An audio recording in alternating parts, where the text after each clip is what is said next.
lawmakers are nominating those that will be contesting for the seat of the Senate President, and it was a rowdy session, sort of with senators going back and forth, raising point of orders as regards whether or not some of the candidates are qualified, specifically the former governor of Zamfara State, Abdulaziz Yari, whether or not he's qualified to be nominated for the seat of the Senate President there. So expectedly so, really, given the fact that you have several camps and all eyeing that same seat. The APC has a consensus candidate in the person of Godswill Akpabio, and we are going to be going back to see how is all going to play out today. But the maneuvers is something that has seemed to have come to stay now in the inauguration of lawmakers, not just at the national level, but at the sub-national level. This is an event that was meant to start at 10 a.m.,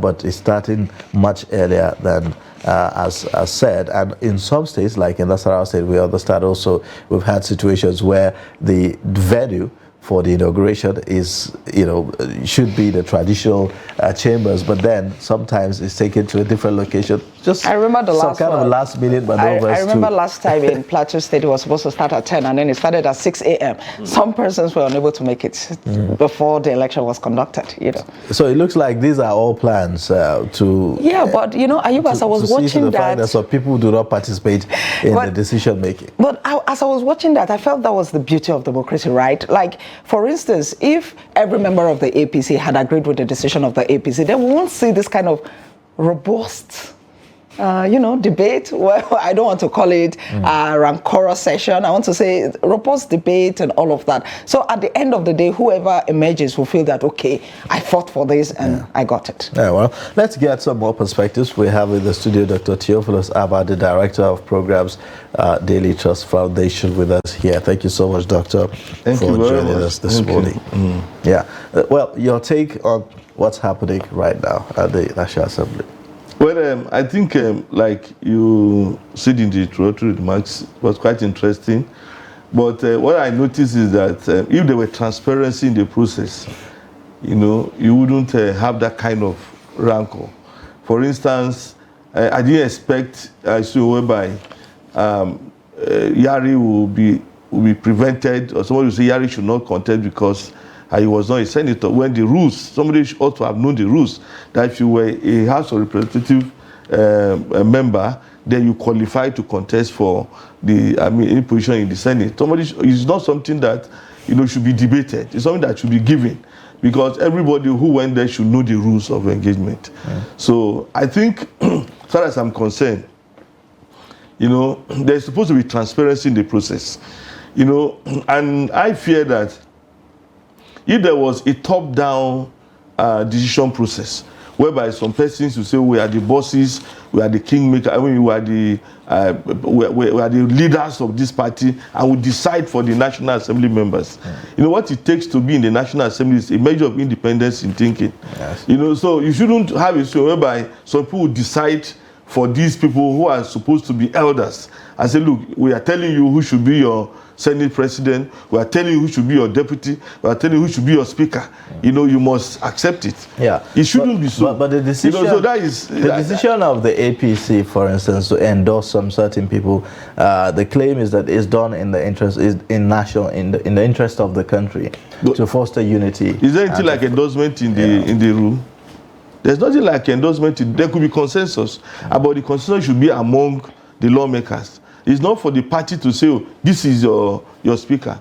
Now, you see, we are learning... But they feel that if they don't do that, then it's possible that it's not going to go the way of, in a way that is going to promote unity in the country. So, for instance, if you have a Yari now contesting for the Senate President's seat, and he eventually emerge as Senate President, what's the implication of that in terms of the structure, in terms of having the first top five? This is the argument that the presidency is making, that if you have the president and his vice being of the same faith, and you also have the Senate President of the same faith, it's likely also you could have the Speaker of the House of Representatives of same faith, and that could not really speak well of the issue of... Yes, that is the argument that has come up because of the step that the APC took by fielding a Muslim ticket.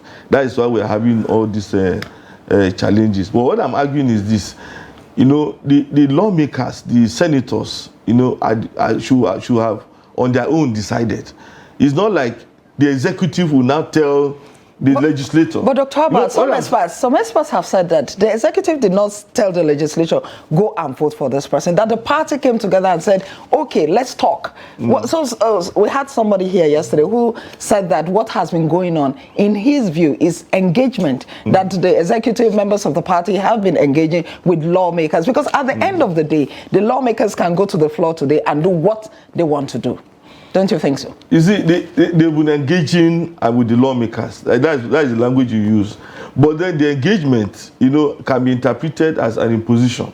When you say, okay, this is the person we want, that, you see, what I'm driving at is the fact that there ought to be, what do you call it, a separation of powers. You understand? Where the executive and the legislature should oversee each other. Now, if the executive decided who becomes the head of the legislature, it means that whatever the executive takes to the legislature will be endorsed. And we have seen it in the last 5 years, where anything that comes from the president, former president, is automatically seen to have come from God. So it must be approved. And I don't think that is what lawmaking is all about. Because you are supposed to have oversight function over the executive. You are supposed to say, okay, executive, this which you are doing is not right. This is how it ought to be. You are supposed to interrogate the executive. You don't just say, okay, so far you have come from the president. Well, he helped me to become the Senate president. He helped me to become the deputy Senate president. Anything he brings, we sign. And in the last 5 years, there were things that were missing. For those of us who have been monitoring the legislature over the years, there was no proper investigation. No investigative activity has taken place. Now that Buhari has left, we are hearing all sorts of, reports about all sorts of things that went wrong. And the body that is supposed to say, okay, this is not how it should be done, this must be done rightly, that body, that is the National Assembly, abdicated this responsibility. Okay. And that is what I think should not happen. Okay, because as long as the executive cannot be put on their toes, as long as they can do whatever they want, they take whatever bill to the House, the National Assembly, it gets passed. Whatever policy they come up with, nobody interrogates, it gets passed. We'll keep on, stumbling from one crisis to another. Doctor, I still want you to talk about this, maneuvering and this seeming attempt to, deny some lawmakers of participating in the process. I'm saying this because in recent times we are having experiences. Before the emergence of Bukola Saraki, the former Senate president, we saw the maneuvers that happened at that time between ICC, the National Assembly. Some people went for something at the ICC, and then like that. In the process, that was how Bukola Saraki emerged, because some people were not there to vote. And we have seen that this is taking a different dimension also at the sub-national level. Some governors have gone to the extent of, having a different venue for the inauguration, where some of the lawmakers will be allowed access into that venue, and they will be the ones to vote, and they decide the speaker. And that has resulted in what we now have in Nasarawa State, 2 speakers. We had one election at the local government secretariat and the other at the state assembly and all that. This is definitely not going to go well for us, is it? It's not good for our democracy, because it seems, or it is obvious that the executive, like I said, wants to impose its own lackey, stooges on the legislature, which should not be so. You see, there's nothing wrong with multiple contestants. For instance, if we go back to what happened in the UK in the last 2 years, you had about 7 persons wanting to be prime minister, for instance. Then, they passed through process 1, process 2, process 3. There was an elimination process. Some people voted for you. You didn't have enough votes. You didn't have then it boils down to maybe 2 persons. Then after that, the members of the House of Commons will now vote for these 2 persons and choose their leader. Now, if you then come and say, He will zero in on one person. But it's a good thing you brought the UK example. Yes. But then talk about the US example, where the party decided that it was going to be McCarthy, and it took 14 rounds. They could not get everybody to get him. They insisted. They continued until they were able to vote him. So what do you say to that? That's also to tell you that, you see, in spite of the position of the executive, you know, the party is not the executive anyway, but it's not the position of the executive. The people who should decide are the lawmakers. You understand? But what we are seeing, and what I perceive from what's going on now, is that, oh, the executive has said this person is the one. If you oppose him, we will not. I mean, it's like if you oppose him, you are committing an offense. We should not be so. You know, I'm thinking that even if you have interest in a candidate, allow him to go and test his popularity among his people. It's not to impose him, not to say everybody must fall in line. You must do this, you must do that, and all this. That is not the right thing to do. But Doctor, the two major candidates now for seeking the position are both members of the same party. Yes. So I think I think Yari, his tenacity is quite good for democracy. You understand? So the fact that we need to balance, what do you call it, the religion and regional equation. You know, we need to balance it. But I don't think there's anything wrong if we say, okay, this thing goes to the south, for instance. I don't think there's anything wrong in multiple contestants from the south. Most necessarily come from, if you say we have zoned this to the south, then allow them to decide. You know, it's not for you to say, okay, you must step down for this, you mustn't go and do, you mustn't do this, you mustn't that. And that's what we've seen in the last few days. What I call maybe a measure of intimidation. And that is why what Yari is doing is good for our democracy. I'm not saying that he must be voted in as the Senate president, but there has to be a contest. All right, well, thank you so much, Dr. Theophilus, for joining us on Daybreak and sharing your perspectives with us. We're going to have to let you go at this moment. We appreciate it. Thank you. All right. Now, we'll take a short breather, and then when we return, we'll take a look at other issues as they unfold from the National Assembly. Join us again.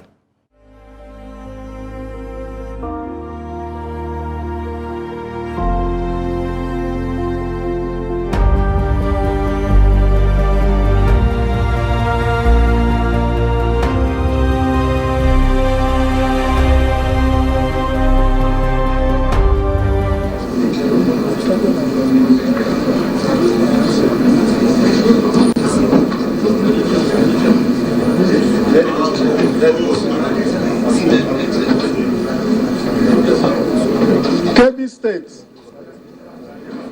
Alero Adamu Mohammed Me Nasara,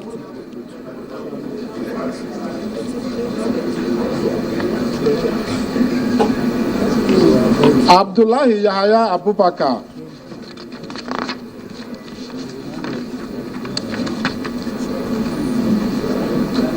Garba Musa,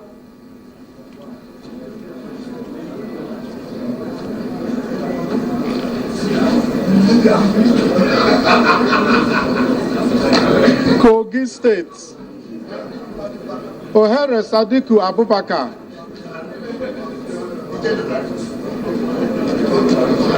Jibril Issa,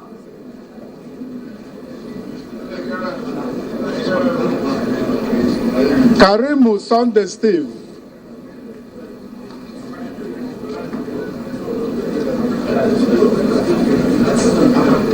Kwara State,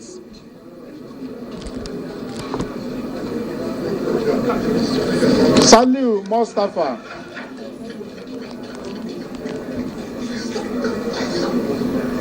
Saliu Mustafa,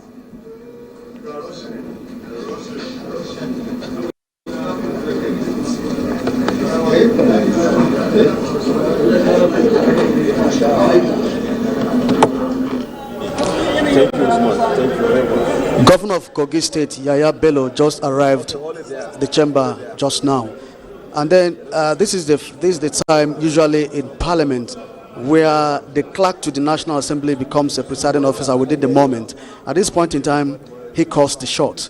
He decides what happens. And then in 2019, the clerk who did this is in the chamber, Mohammed Sani Omolori, with some of his colleagues, three other former clerk to the National Assembly. Ibrahim Salim and Salisu Mekasua.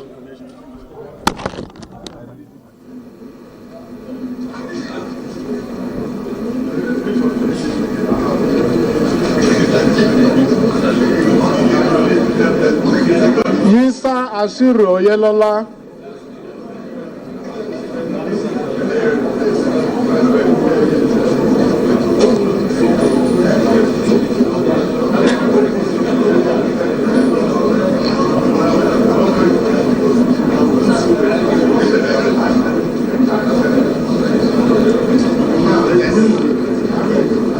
Lagos State.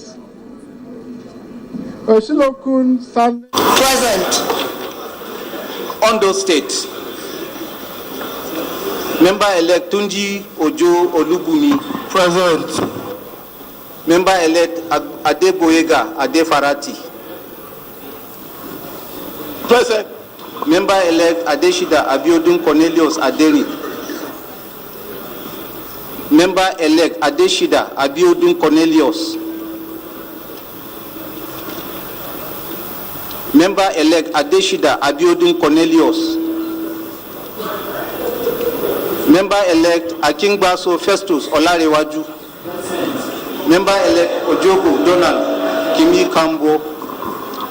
Ojogo Donald Kimi Kambo is present. Member-elect Adefiranye Ayodele Festus. Present. Member-elect Odimayo Okunjimi John.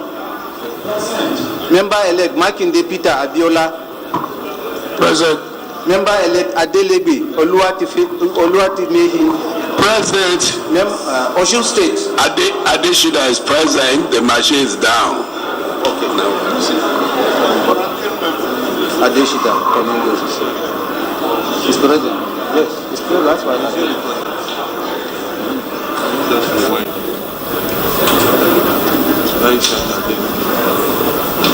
Ogun State. we're going back.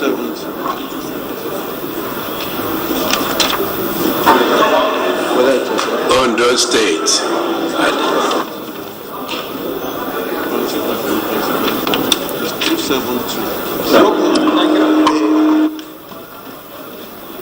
Osun State. Member-elect Omirin Emmanuel Olusanya. Osun State. Member-elect Omirin Emmanuel Olusanya. Member-elect Oladebolanre Alomole. Member-elect Mudashiru Lukman Alani. Member-elect Akani Clement Ademola. Present. Member-elect Salam Bamidele. Member-elect Ajile Soro Abimbola Taufik. Ajile Soro present. Member-elect Adewale Moruf Adebayo. Member-elect Adewale Moruf Adebayo. Member-elect Adewale Moruf Adebayo. Member-elect Oke Busayo Oluole. Mr. Clark, I'm here. Present. Member-elect Adetunji Abidemi Olusoji. Member-elect Adetunji Abidemi Olusoji. Member-elect Adetunji Abidemi Olusoji. Oyo State. Testing the mic 1 2. Testing the mic 1 2. Testing the mic 1 2. Testing the mic 1 2. Testing the mic 1 2. Testing the mic 1 2. Isiaka Ibrahim Ayokule.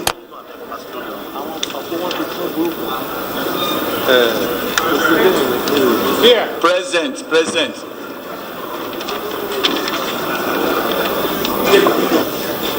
We are going to Oyo State. Oyo State. Member-elect Adeyemi Akim Adeni. Present. Member-elect Akim Moede Olafisoye Wasiu. Present. Member-elect Alabi Akinola. Present. Member-elect Akinremi Olaide Adewale. Member-elect Akim Moede Olafisoye Wasiu. Present. Member-elect Alabi Akinola. Present. Member-elect Akinremi Olaide Adewale. Member-elect Akinremi Olaide Adewale. Member-elect Adigun Abbas Adekule. Present. Member-elect Olajide Adedeji Stanley. Present. Member-elect Adepoju Anthony Adebayo. I am present. Member-elect Osini Abbas Aderemi. Present. Member-elect Mohammed Olaide Latif. I'm present. Member-elect Oyedeji Najimdin Oyeshina. Present. Member-elect Alao Olamijuolo Ayodeji. Member-elect Ojo Sunday Makanjuola. I'm present, sir. Member-elect Akande Shadipe Tolulope Tualola. Present. Member-elect Karim Tajuddin Abishodun. Present, please. Plateau State. Member-elect Gendem Peter Ibrahim. Member-elect Musa Aga Abia. Present. Member-elect Lalu Ishaya David. Lalu is present, sir. Member-elect Babos Dachu Musa. Present. Member-elect Yusuf Adamu Gagdi. Present. Member-elect La Beni Butmark. Member-elect La Beni Butmark.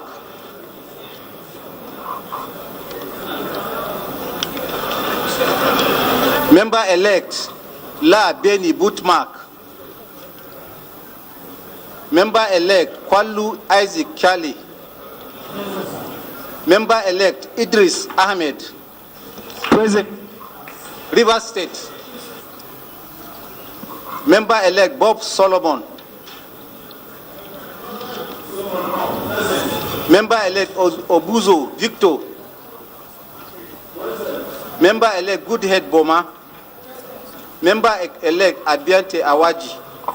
Present. Abiante Awaji Nombek Dagomie. Go ahead. Member-elect Hart Cyril Godwin. Member-elect Inweke Felix Uche.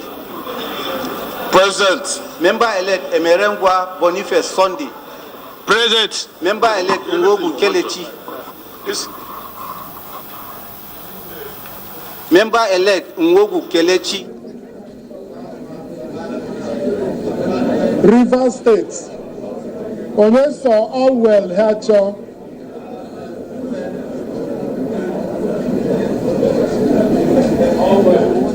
Oneso Allwell Hacho.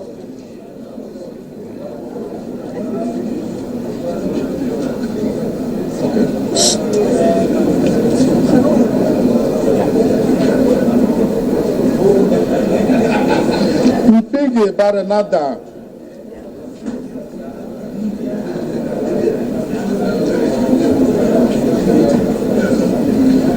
Banigo Ipalibo Harry.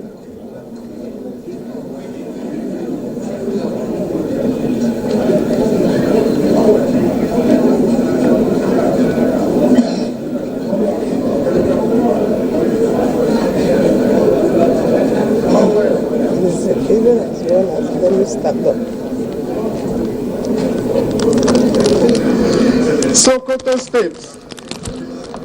Ibrahim Lamido.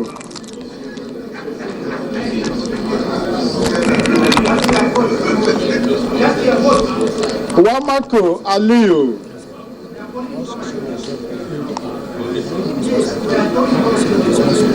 Tambuwa Waziri Aminu.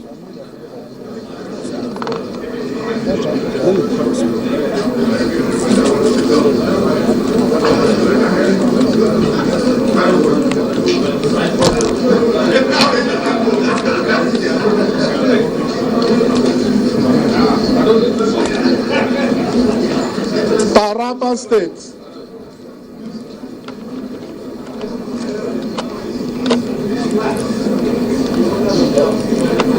Manu Haruna.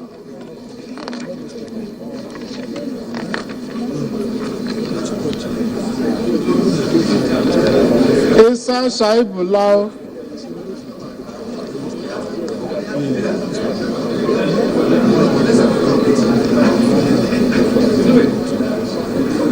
Jim Kuta David S.O.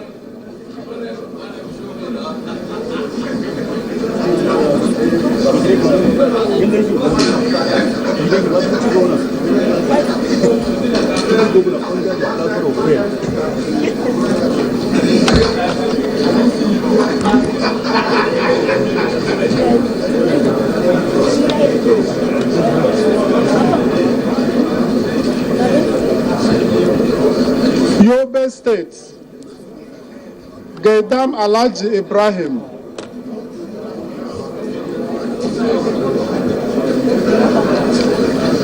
Lawan Ahmad Ibrahim.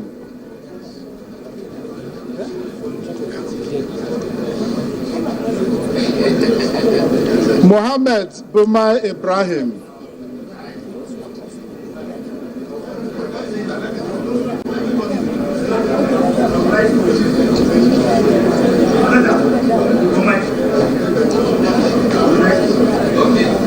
Zamfara State,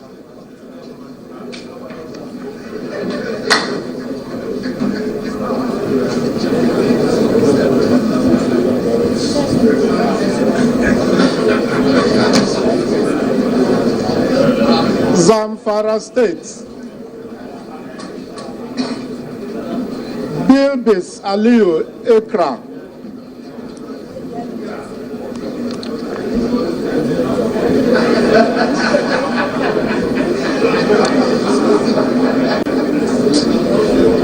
Yao Sahabi Alhaji.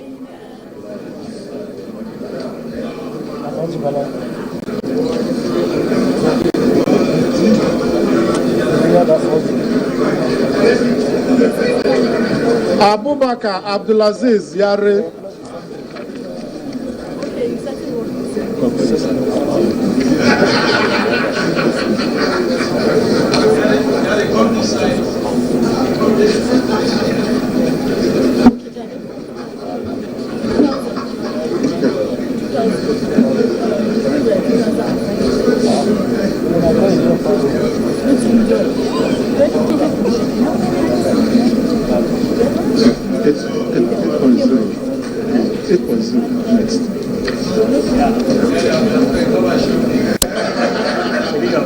Yes, sir.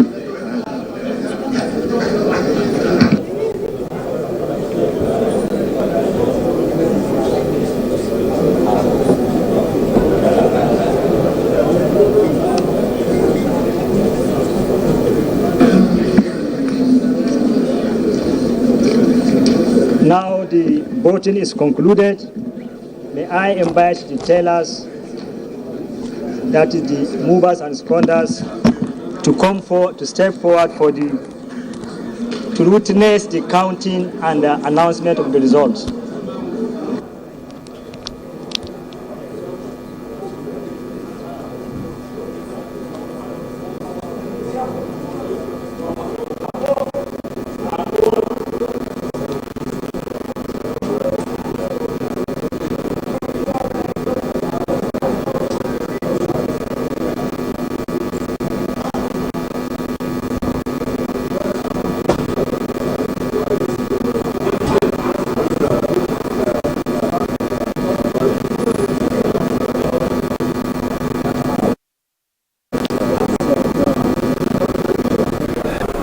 Enugu State, Danis Nnamdi Agbo. Observation, name is not called Edo State. Enugu State, member elect Nnamdi.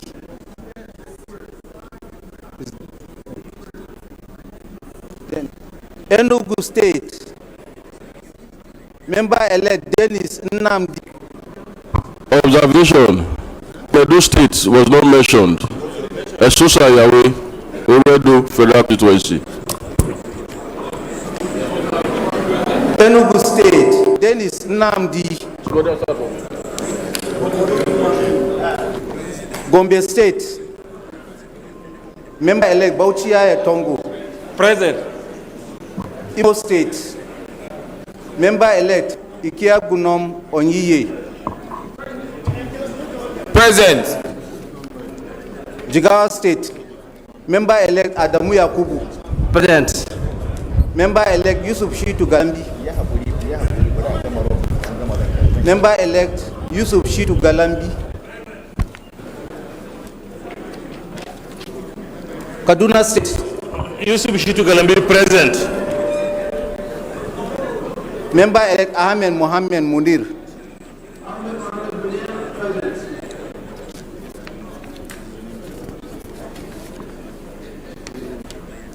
Kano State. Member-elect Datti Yusuf Umar.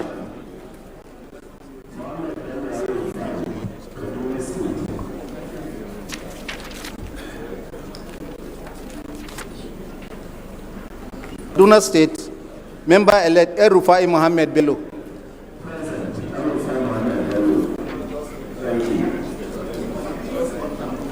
Kano State.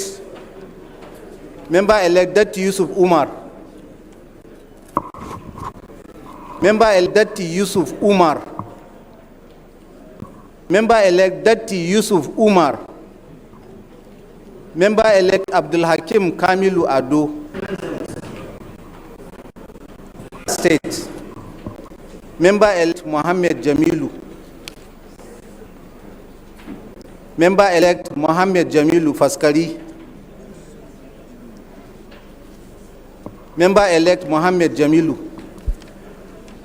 Kogi State. Member-elect Shuaib Idris. Kogi State.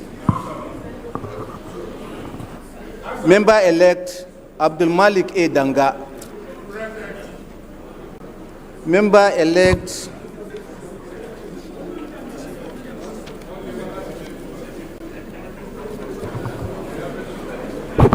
Osun State. Member-elect Adetunji Abidemi Olushoji. Present. Observation, Mr. Clerk. Yes. My name was not mentioned. Jafar Muhammad Ali from Niger State. State. Yeah. Which state? Niger. Okay. Kanyaka. Niger.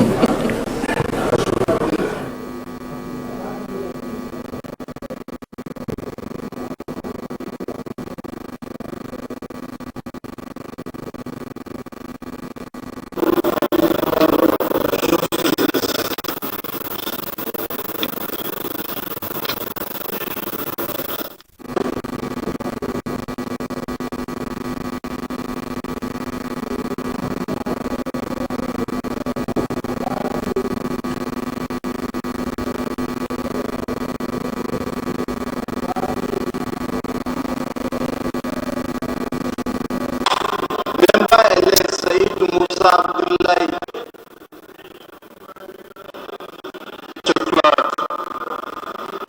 Member-elect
Senator Alain Dume, who Committee on Army in the 9th, is the person that nominated Senator Gospel Ababio, having the process. We also have to Abdulaziz Yari, both from Adamawa State, is also the electoral process ongoing, and this will get to a point that all is sorted out and separated. Tell her that is the National Assembly. When it's done, approach the clerk to the National Assembly to tell him that the process, and then they takes off from there, and they walk off in time, and then the next person who of the president of the Nigerian Senate. The history of the Nigerian legislative arm of government has been that of a consistently interrupted growth, occasioned by various military interventions. You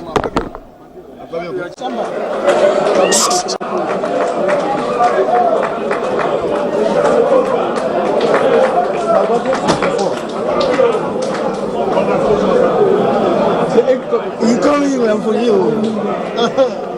It's coming down there.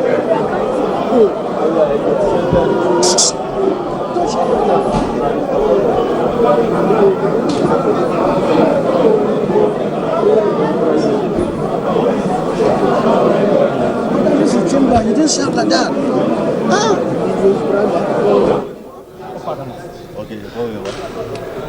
Still a collection of results ongoing at the Senate. Well, you can see some jubilation on the floor of the Senate, but the result of this voting has not been announced.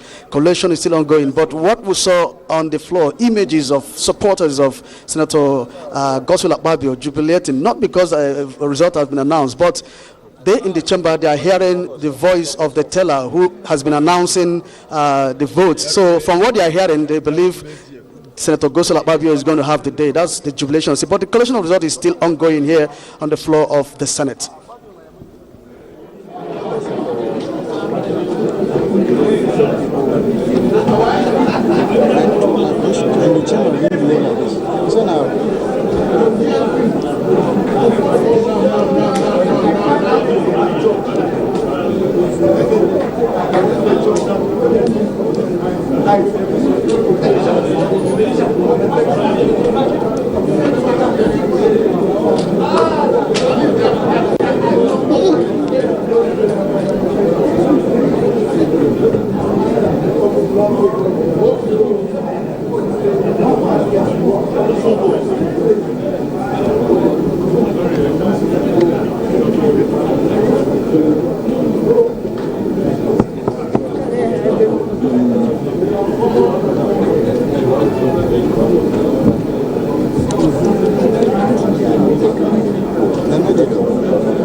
Collection of results is still ongoing here on the floor of the Senate. Like we did say earlier, from the images we are seeing there, we see Senator Godswill Akpabio, former governor of Akwa Ibom State, and the immediate past Minister of Niger Delta Affairs. They're being surrounded by some of his supporters there in the floor. But we can see his face appears to be very emotional. What we could describe as a tears of joy. But it's very important to know that collection of results is still ongoing. But them there in the chamber, they could hear the voice of the teller when he calls names of the candidate on each of the ballots. So from deduction, they could conclude who might take the day. See, is it Sheyi Makinde, governor there, for your state there, all of them surrounding Senator Godswill Akpabio in anticipation of the eventual victory.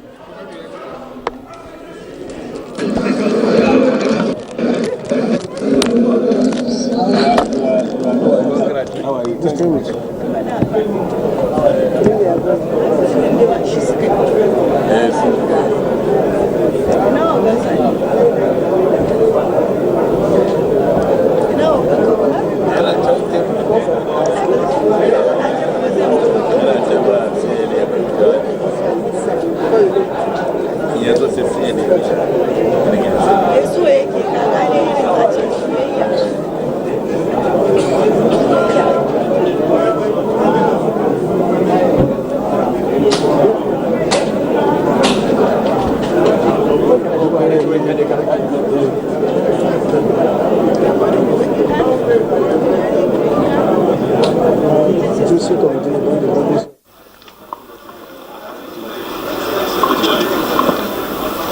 أعوذ بالله من الشيطان الرجيم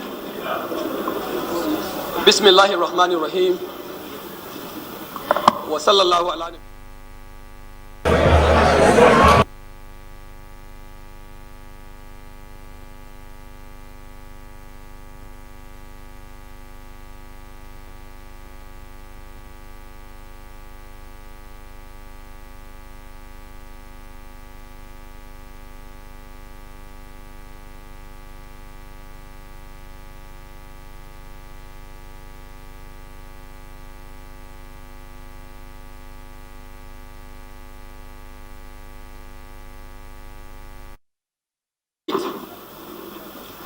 My respected colleagues, members-elect, with all sense of humility, I am of the APC extraction. The clerk to the National Assembly, I rise here pursuant to Order 2, Rule 3, A, B, and C of that same rule, to very humbly and on behalf of my respected members of the 10th Assembly, and in the exercise of this statutory duty, in the exercise of this institutional role that I'm humbled and given the opportunity to make on behalf of my colleagues, I rise here with all sense of respect to present to 8-year-old young man. I rise with all sense of humility, the clerk, to present to my colleagues a humble man, a very reliable man, a man that you can all depend on and have your eyes closed. My respected colleagues, members-elect, to the 10th Assembly, I rise here to present to you, and by extension to Nigerians, a man whose psychological and emotional temperament is apt and appropriate. My distinguished colleagues, the clerk to the National Assembly, I rise in discharge of this statutory role to present to this important gathering a man who, of course, by providence of hard work and commitment, is a holder of a PhD from the respected Usman Danfodio University, from the respected Usman Danfodio University, Sokoto. Distinguished ladies and gentlemen, members of the press, it is my singular honor to also give to my colleagues the assurance that the man I'm presenting today is someone who, by providence of hard work, commitment, and experience, has the required cognate experience, legislative experience, and also the parliamentary experience to steer the chief of this hallowed chamber and preside effectively as the Speaker of the 10th House of Representatives. Distinguished ladies and gentlemen, I would like to present to you a man and a member-elect whom I believe, to the best of my knowledge, and of course by extension to the best of the knowledge of most of us here, is someone who is competent, is someone who is dependable and you can depend on him.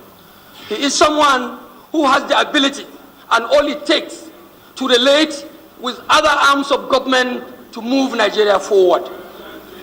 I would like to tell my colleagues that the man I'm presenting today, and by so doing making history along with my colleagues, is someone who has garnered to his credit significant sense of public and private sector experiences. Distinguished ladies and gentlemen, I rise to present to you a man, like I said, who I believe providence was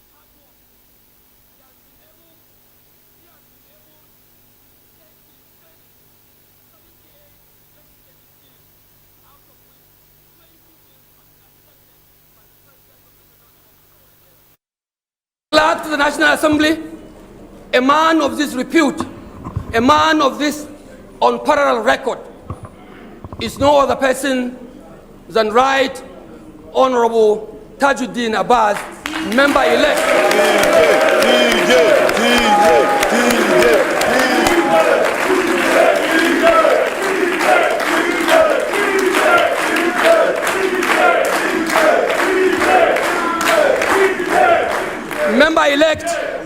Member-elect for Zaria Federal Constituency in Kaduna State.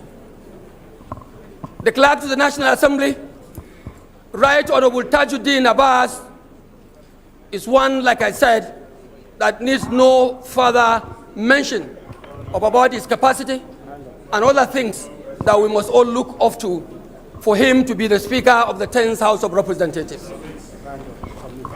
The CNA, my respected colleagues, I therefore stand before you humbly for and on behalf of the entire members of the 10th House of Representatives, inshallah, to therefore nominate Right Honorable Tajuddin Abbas to run for the election of the Speaker of the 10th House of Representatives.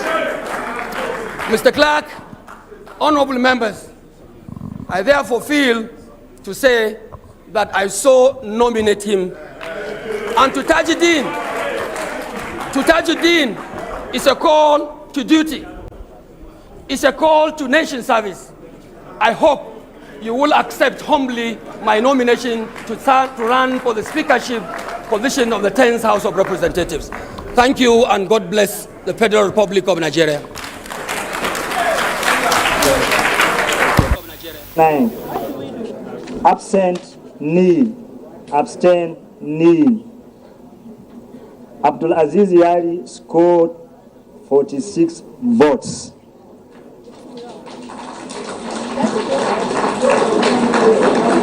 Godswill Apabio scored 63 votes.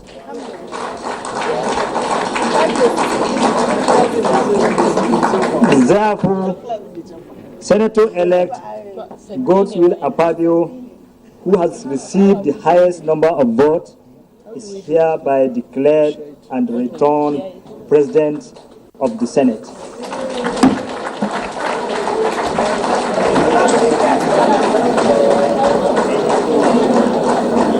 Yeah.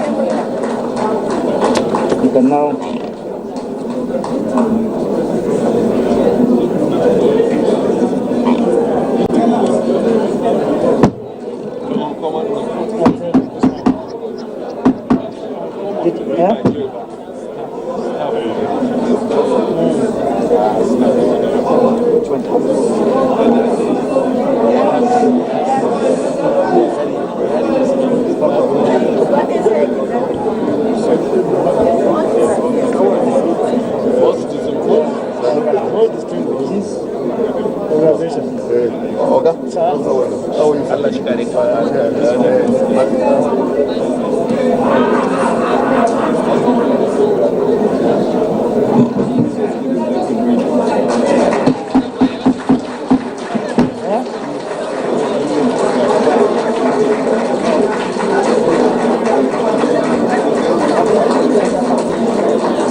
The elections are over and a new president of the Nigerian Senate has emerged, former governor of Akwa Ibom State, the uncommon leader, Godswill Akpabio, emerges president of the 10th Senate.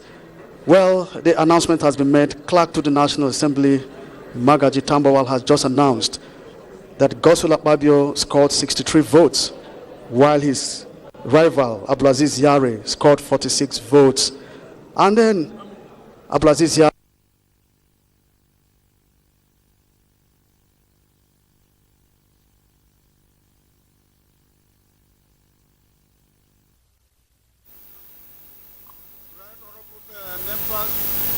the CNA, distinguished ladies and gentlemen, I rise to humbly accept the nomination as led by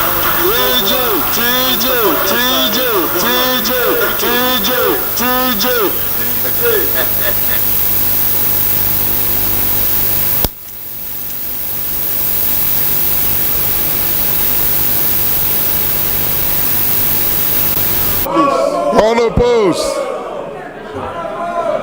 No. Member-elect. Member-elect. What's his name? I'm coming. No, I want to recognize you. Member-elect, you are recognized. You tell us your name. Thank you, the CNA, members-elect, invited guests, gentlemen of the press. My name is Honorable Tijani Kayode Ismail. I represent the good people of Ifelodun, Ofa, Oyun Federal Constituency. CNA, I'm from Kwara State. I stand before you today to present to you the man of integrity, the man of his word, the man who believes in leadership for excellence, the man who has held the House as the chairman of the Committee of Old. Permit me to humbly introduce to you today the first Deputy Speaker of the ECOWAS Parliament, the man who is a seasoned civil engineer.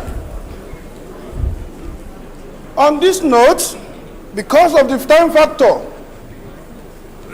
I will humbly tell you today who Ahmed Idris Wase is. Ahmed Idris Wase was born in 1964 in Bashar district of Wase local government in Plateau State. Ahmed Idris Wase have presided over 16 bills that have been assented by the President, Muhammadu Buhari. I humbly present to you the Deputy Speaker of the past Assembly, 9th Assembly. With deep sincerity and commitment, this man have had in the past 20 years of his service in the National Assembly. I think he deserves to lead the 10th Assembly by the grace of God.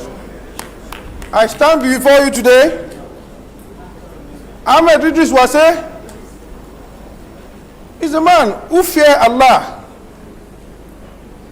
He's a man that supported the cause of the party, APC, which every one of us in this chamber can testify to.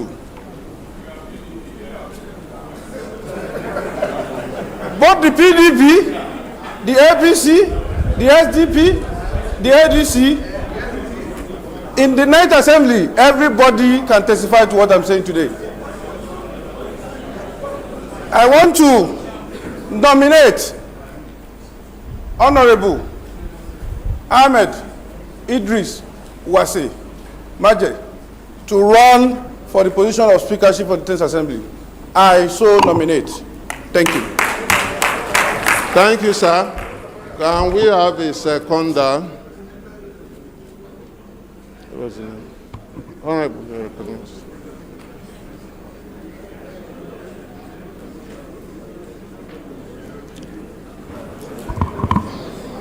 أعوذ بالله السميع العليم من الشيطان الرجيم بسم الله الرحمن الرحيم.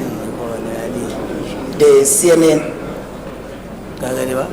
my respected colleagues, members of the press, I remain Ari Mohammed Abdul Mumin.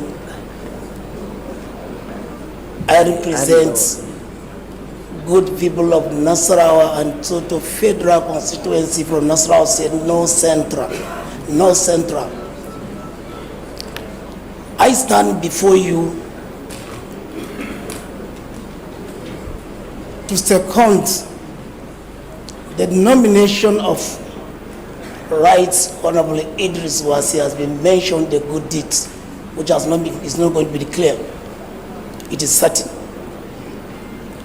to run as a Speaker of the 10th House of Representatives. Thank you. The Federal Republic of Nigeria. I been nominated by my own colleagues. I so second in the name of Allah. Thank you so much, sir. It's my pleasure to now call on member-elect Ahmed Idris Wasi to now tell us whether he accepts the nomination.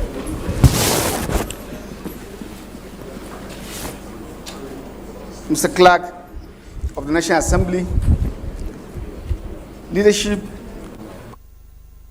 Assembly, my respected colleagues, members-elect, members of the press, my name is Ahmed Idris, member-elect representing Wase, by the grace of God, was a federal constituency of Plateau State.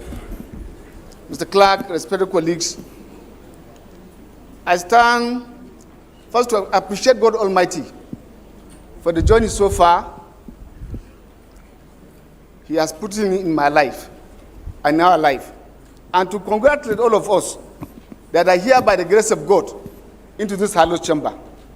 I want to appreciate that we are very few, 360 among or from the over 2 million Nigerians,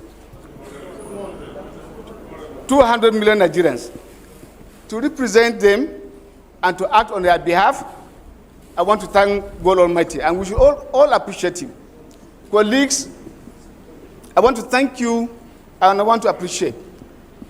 I want to say that I believe that democracy should strive, democracy should work, and I believe in equity, fairness, and justice. I believe that Nigeria must move forward. I believe that we do not need to truncate and hand-stop and then tie our hands down. In the light of this, I pray that God Almighty will allow us continue from what our founding fathers have done in terms of those who have paid their lives, full life, for the purpose of sustaining democracy. My heart bleeds as I see what is going on in the country today. Colleagues, we all fought and will continue to fight for democracy in this nation. And by the grace of God, I hereby submit myself to be the voice of the voiceless, to be the true representative of the Nigerian populace, to be a co-partner in development of the Nigerian project. I hereby accept the nomination, and I pray God to do us justice. Thank you. Thank you so much, sir. I will now call for further nomination. Any further nomination? Yes, sir. Okay. Any further nomination, please? Yes, sir. Auzu billahi minash shaitanir rajim. Bismillahir rahmanir rahim. Mr. Clark. There are two floors. I don't have to restrict my nomination to those of you on this floor. I'm equally observe those on the second floor. Yes, sir. Any further nomination? Yes, sir. Okay, can we identify the person? Okay, no, I have to identify. Okay, can you introduce yourself, sir? Yes, sir. Auzu billahi minash shaitanir rajim. Bismillahir rahmanir rahim. Mr. Clerk, dear colleagues, my names are Honorable Ahmed Yusuf Ibrahim Doro, representing Binda Mani Federal Constituency of Katsina State. Mr. Clerk, dear colleagues, having met, interact, and discuss with all the speakership contestants, I, on behalf of the good people of Binda Mani Federal Constituency, hereby nominate Honorable Aminu Sani Jaji to be the Speaker of the 10th National Assembly. Mr. Aminu Jaji, member representing Kauran Namoda, Birnin Magaji Federal Constituency, is a man of honor. Sorry, sir. Yes, sir. Can you come closer to the mic because we can hardly hear you, sir? Mr. Aminu Jaji, member representing Kauran Namoda, Birnin Magaji Federal Constituency, is a man of integrity, man of honor, and he has the capacity and the experience to lead this house come for the next 4 years, inshallah. I so submit. Thank you.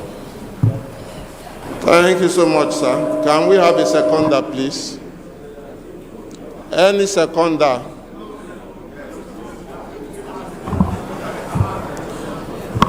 Any seconder? Yes. Which floor?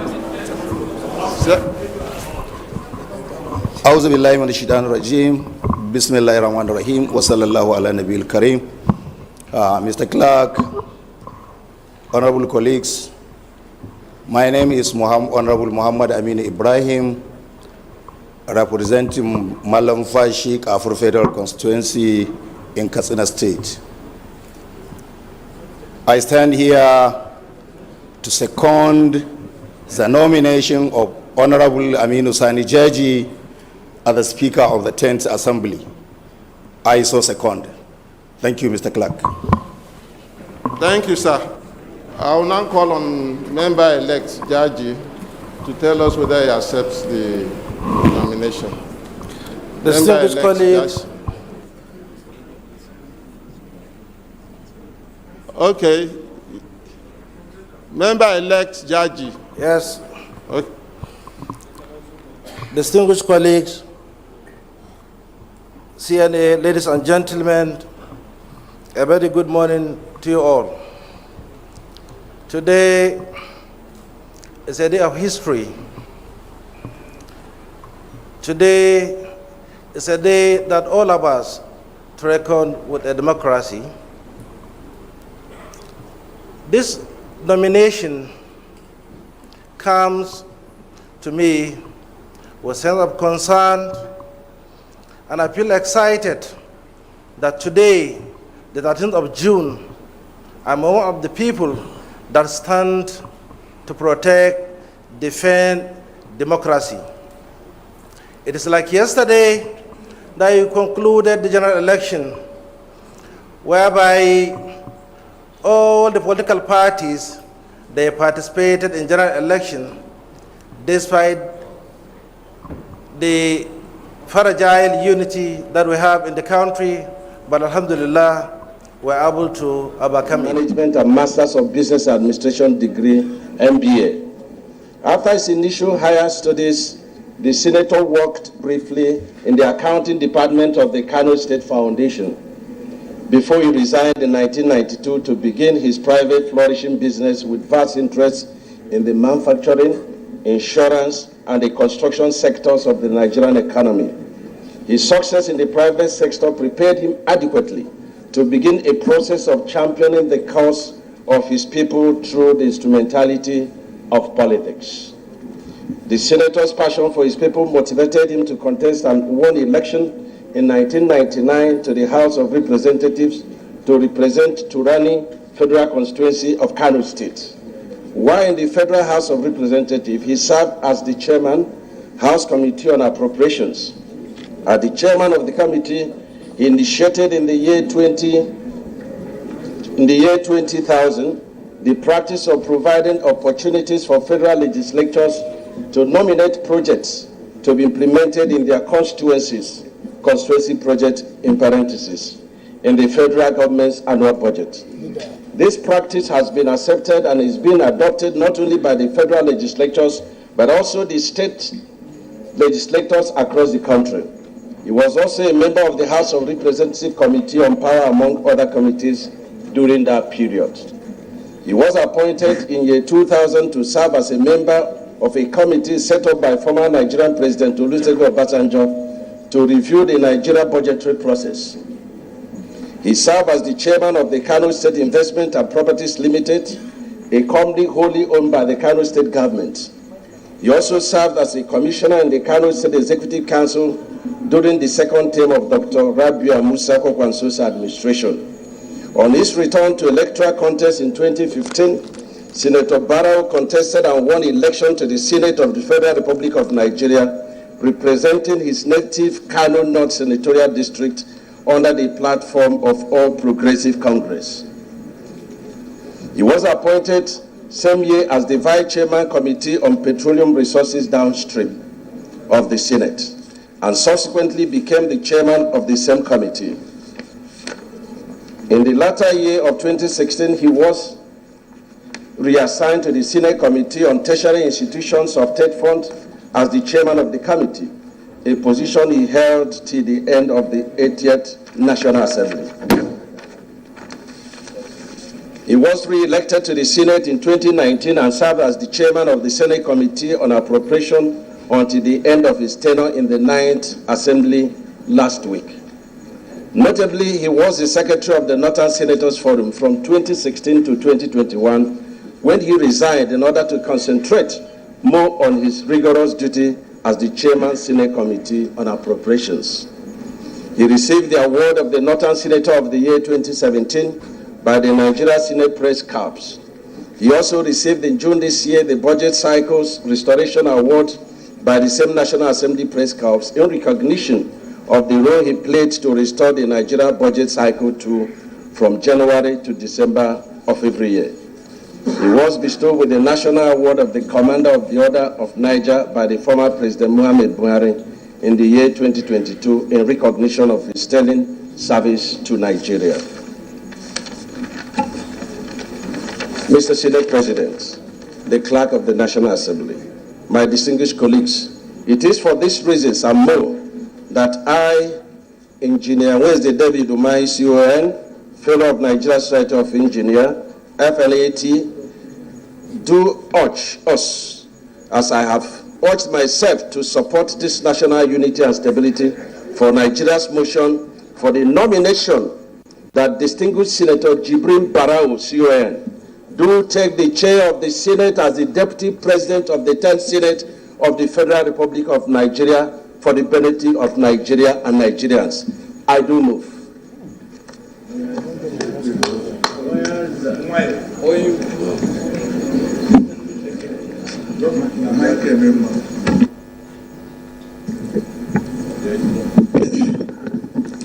Any seconder? Senator-elect.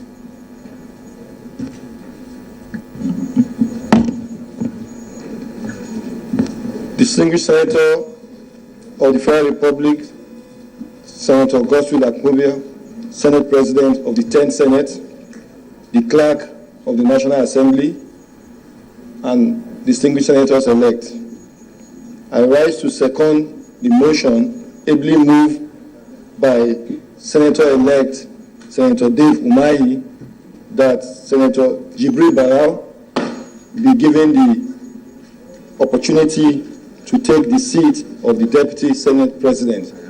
I so move. I so second and my names are Senator-elect Saliu Mustafa, representing Kwara Central.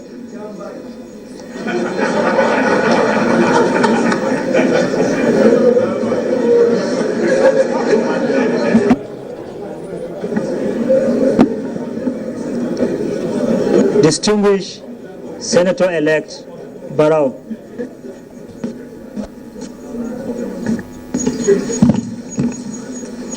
Mr. President, my distinguished senators-elect, my name is Barrow I. Jibrin, the senator-elect representing Kano North, senatorial zone. Mr. President, I stand to accept the nomination, the motion for nomination as moved by Senator-elect David Umai, that I should take the Senate chair to add or to be the Deputy President of the Senate of the 10th Senate. Mr. President, I so accept. Thank you.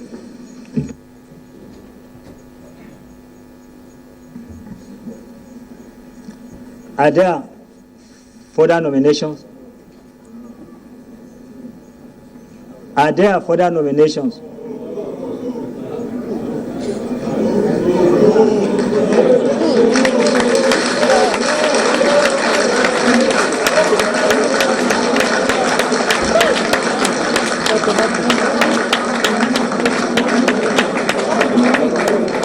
Are there further nominations?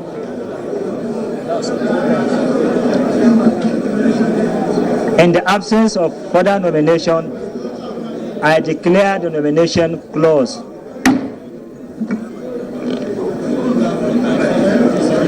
So,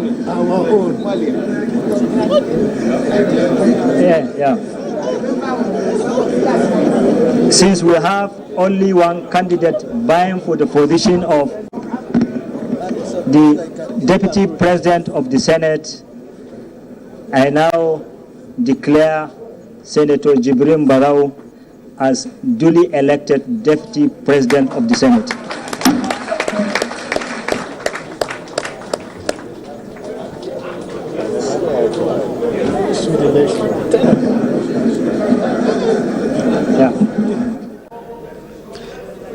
The new Deputy President of the 10th Senate has emerged. Senator Jibrin Barrow has emerged the Deputy President of the 10th Senate. Well, in his case, there was no any other nomination to contest with him, and therefore, Clerk to the National Assembly, Magaji Tambawal, announced him as Deputy President of the 10th Senate.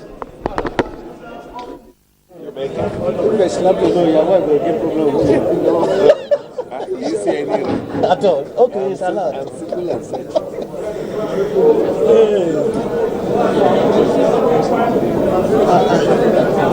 I wanted to say you would talk.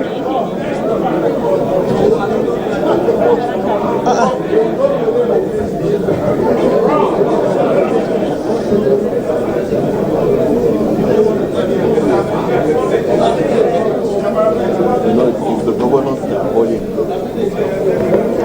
The governors.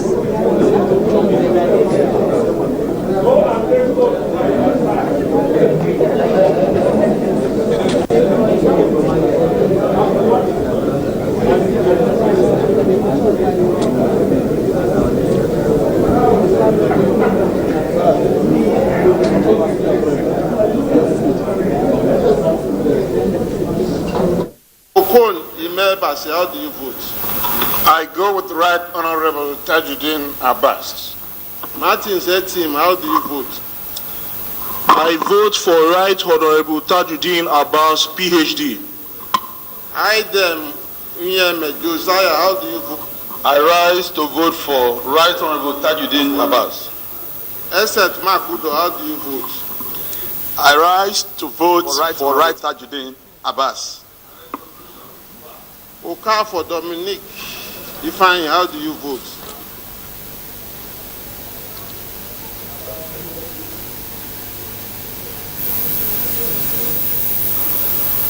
I didn't hear you, sir.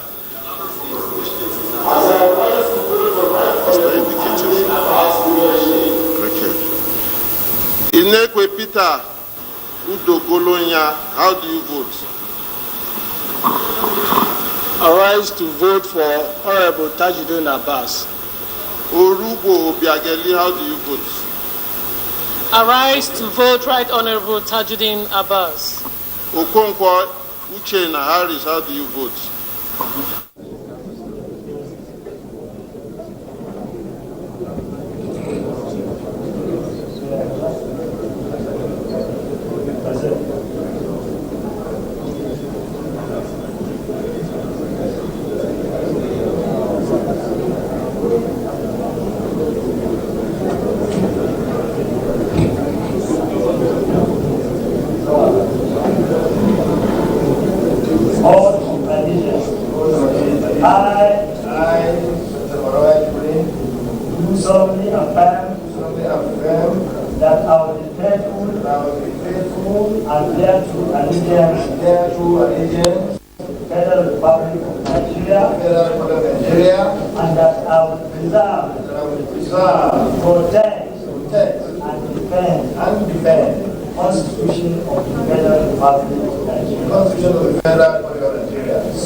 So help me God.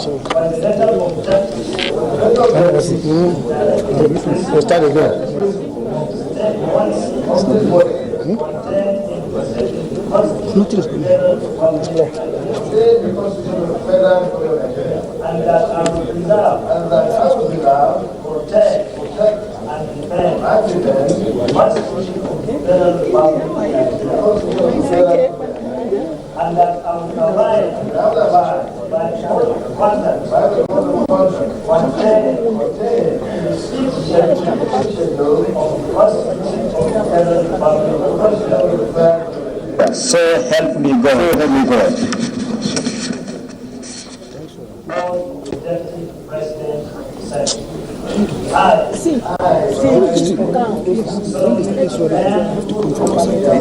seat, I let it in thoughtfully on my head. The Federal Republic of Nigeria. Federal Republic of Nigeria.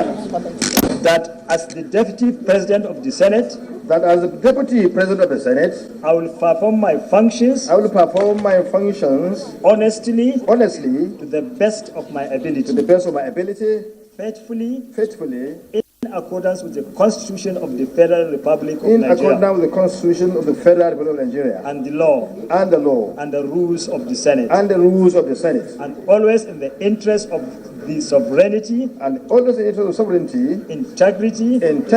Solidarity. Well-being. And prosperity of the Federal Republic of Nigeria. And prosperity of the Federal Republic of Nigeria. And that I will strive. And that I will strive to preserve. The fundamental objectives. And directive principles. Of the state policy. Contained in the Constitution of the Federal Republic of Nigeria. Contained the Constitution of the Federal Republic of Nigeria. And that I will abide. By the code of conduct. Contained in the fifth schedule. To the Constitution of the Federal Republic of Nigeria. To the Constitution of the Federal Republic of Nigeria. So help me God. So help me God.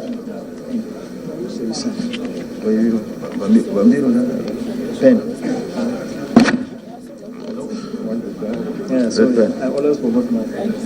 No, Yeah. Wait, it's red, bread. Very slowly on. No. Okay, now I can. Now go. Yeah.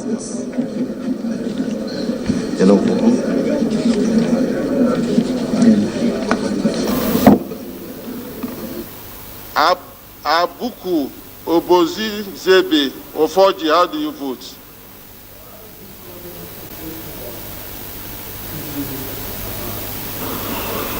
Philip Agbese, how do you vote? By my father, Senator John Akume Otajuddin Abbas. Ojema Ojotu. Member-elect Ojoma Ojotu. The vote of the people of Apa Gatu Federal Constituency, I speak on their behalf, is for Honorable Tajuddin Abbas, PhD. Thank you very much. Sekaf Zua Ijoyom, how do you vote? TJ Abbas. Akume Regina, how do you vote? TJ Abbas. Takige D. Dixon, how do you vote? I vote TJ Abbas. Austin Asema Achado, how do you vote? Honorable TJ Abbas. Solomon Wombo, how do you vote? Dr. TJ Abbas. Seso Ikpaga, how do you vote? Honorable TJ Abbas. Tessa Igbo, how do you vote? Tajuddin Abbas. Ogegu David Agada, how do you vote? Honorable TJ Abbas. Onu Nyeche Blessing. I rise to vote for Right Honorable TJ Abbas. Midala Usman Balami, how do you vote? I vote Honorable TJ Abbas. Gimba Zenot. I vote for Honorable Tajuddin Abbas. Member-elect Aliu Mukhtar Betara.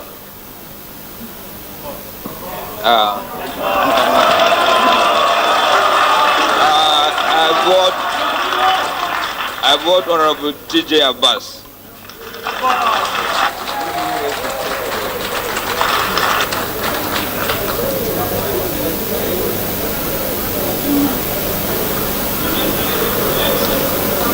Jaha Amadou Usman. I vote for Honorable TJ Abbas. Muhammad Ibrahim Bukar.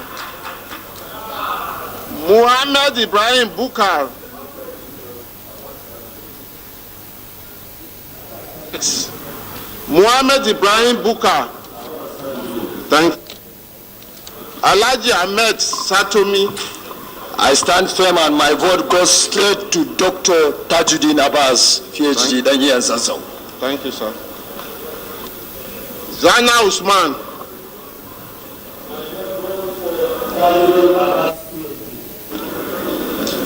Ghana Malam Buka. Rais Abdulkadir.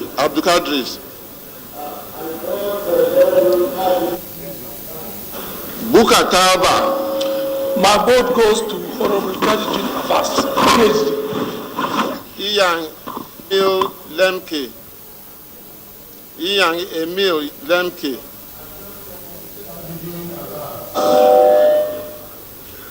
Egbona Alex.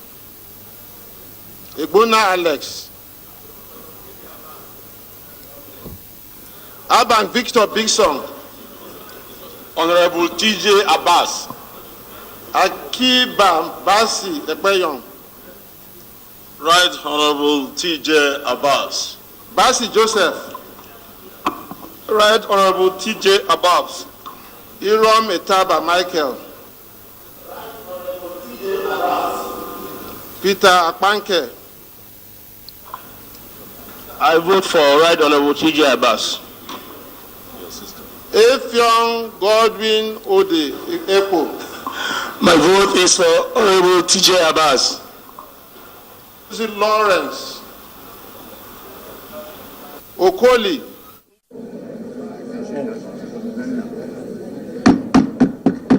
Order, distinguished. Order. Order.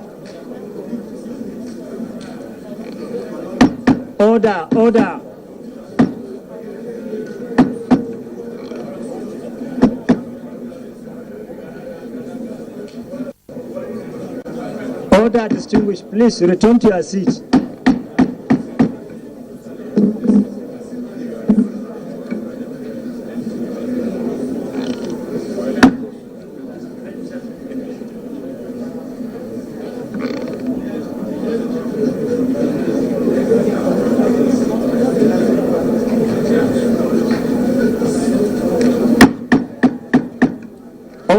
Order, distinguished senators-elect.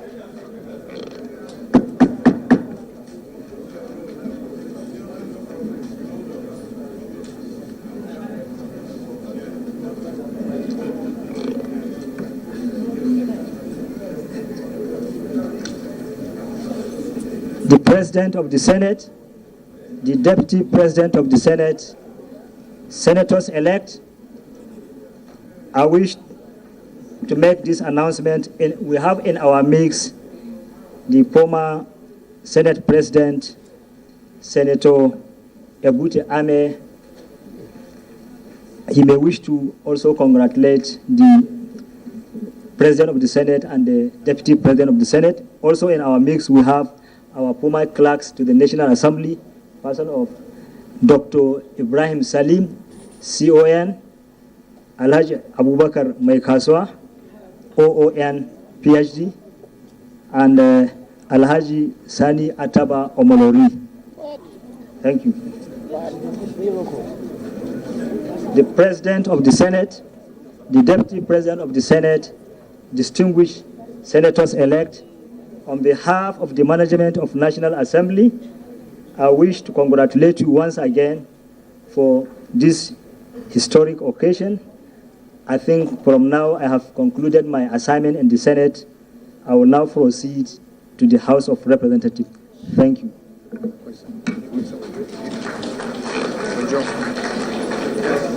Okay. Also in our mix, we have the former clerk, Amos Olatunde Ojo.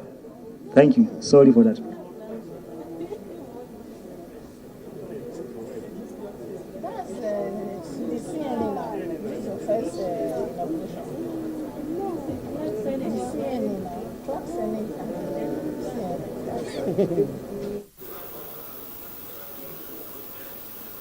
Osikama Ikemkama St. Andy.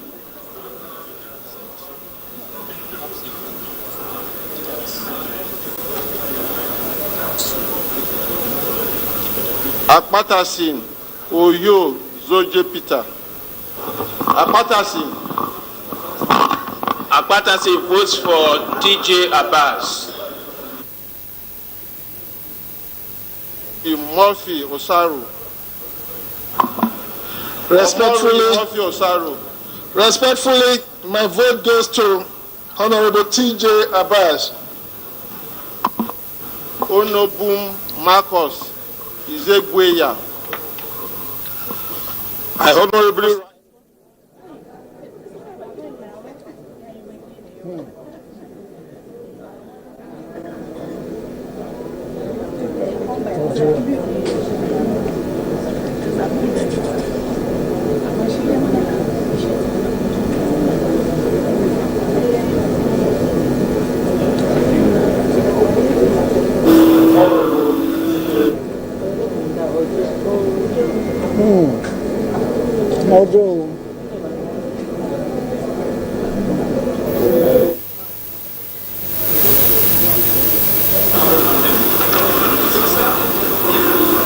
Sir, can you make it audible? We didn't hear you.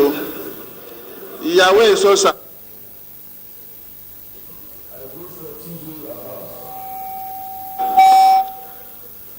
Osawaru Billy Famous Adesua. I rise this morning to cast my vote for Right Honorable TJ Abbas, PhD. Idausa Dennis. I want you to vote for the anti-tribalized Nigeria, Honorable TJ. Obere Julius. No, sorry, before Julius. Idausa Dennis. Idausa Dennis, please. Idausa Dennis. Thank you. Obere Julius.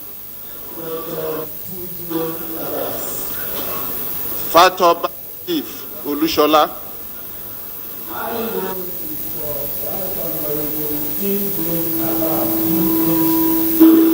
Rufus Adeniyi.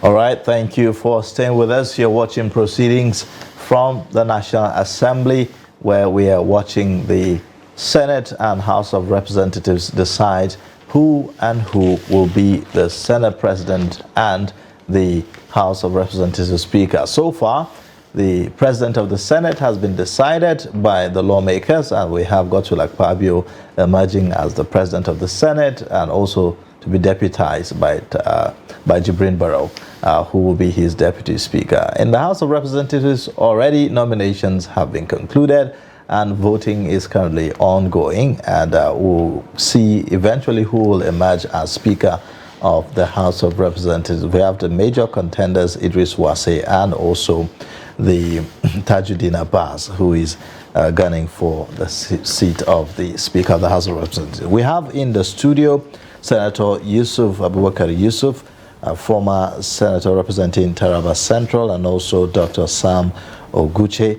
He's a coordinator of the Center for Legislative Engagement, Yaga Africa, both in the studio to take us through and give us their own perspectives on the unfoldings at the National Assembly. Thank you so much for joining us on Daybreak this morning. Thank you very much. Well, Senator, let me start with you. What was your expectations? I mean, this is how it ended up. I mean, after weeks of planning and lobbying and campaigning, you know, eventually we now have a Senate President in person of Godswill Akpabio. What do you make of this? Well, thank you very much for having me here. Well, I think it went along the side of my expectations. For the simple reason is that this country, we need to unify it. We need to de-emphasize, you know, certain issues that has been clogging our development in this country. It is not just that he is a government, you know, candidate. No, I don't believe in that. But, you know, this is a former senator and now a senator. He was a minority leader, you know, in the Senate, and he was a governor. I mean, he's been, you know, a power broker in the Niger Delta. And therefore, for the choice to be made of him, you know, it looks easy, but I thought, you know, it would have been more competitive than it is, but it looks quite easy because of the understanding of the person of Mr. President of this country, you know, who believed that, you know, he has to unify this country. He has to bring every part of this country, you know, together to the center and to work for the development of this country. So I think, you know, it went through my expectation. I expected that, you know, he will win, and it has come to pass. All right, Senator Yusuf, you talked about unifying the country, so that is done. How about unifying the Senate? Because the Senate President at the moment won with 63. His closest contender, Abdulaziz Yari, won with 46. I mean, that was a hard-fought election, if you ask me. So how is he going to unify the senators to be able to carry out his duties? Well, my expectation is that he should behave like the immediate past Senate President. He should have a very, very big heart. Now it has been fought. He has won the election, so every senator is his senator. And when it comes to the distribution of the committees, chairman and the rest, he should have an open heart. and not to be vindictive or to think that this man did not vote for me, that man did not vote for me, and therefore I should bring in issue of my own koboko to punish people that have not voted me into power.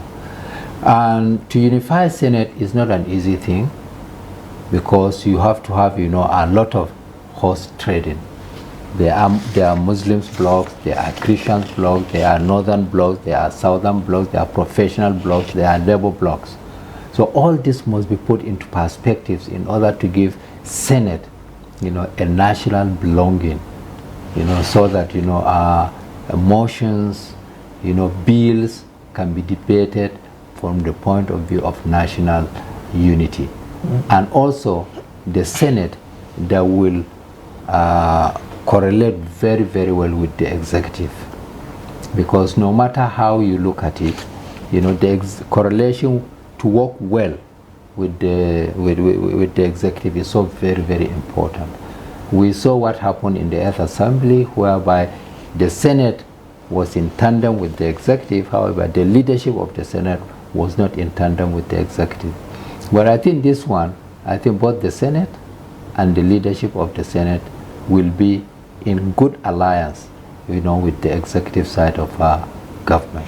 Again, well, let me ask Doctor, in talking about the executive-legislative relationship, that's one area that a lot of people are concerned about, whether it is in the interest of our democracy. We know that the different arms of government stands there to checkmate each other.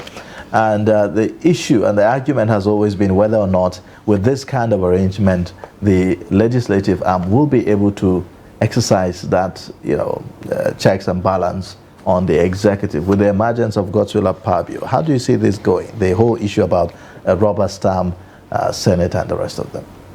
Yeah, well, if you look at the outlook of the National Assembly and the emergence of Senator Godswill Akpabio,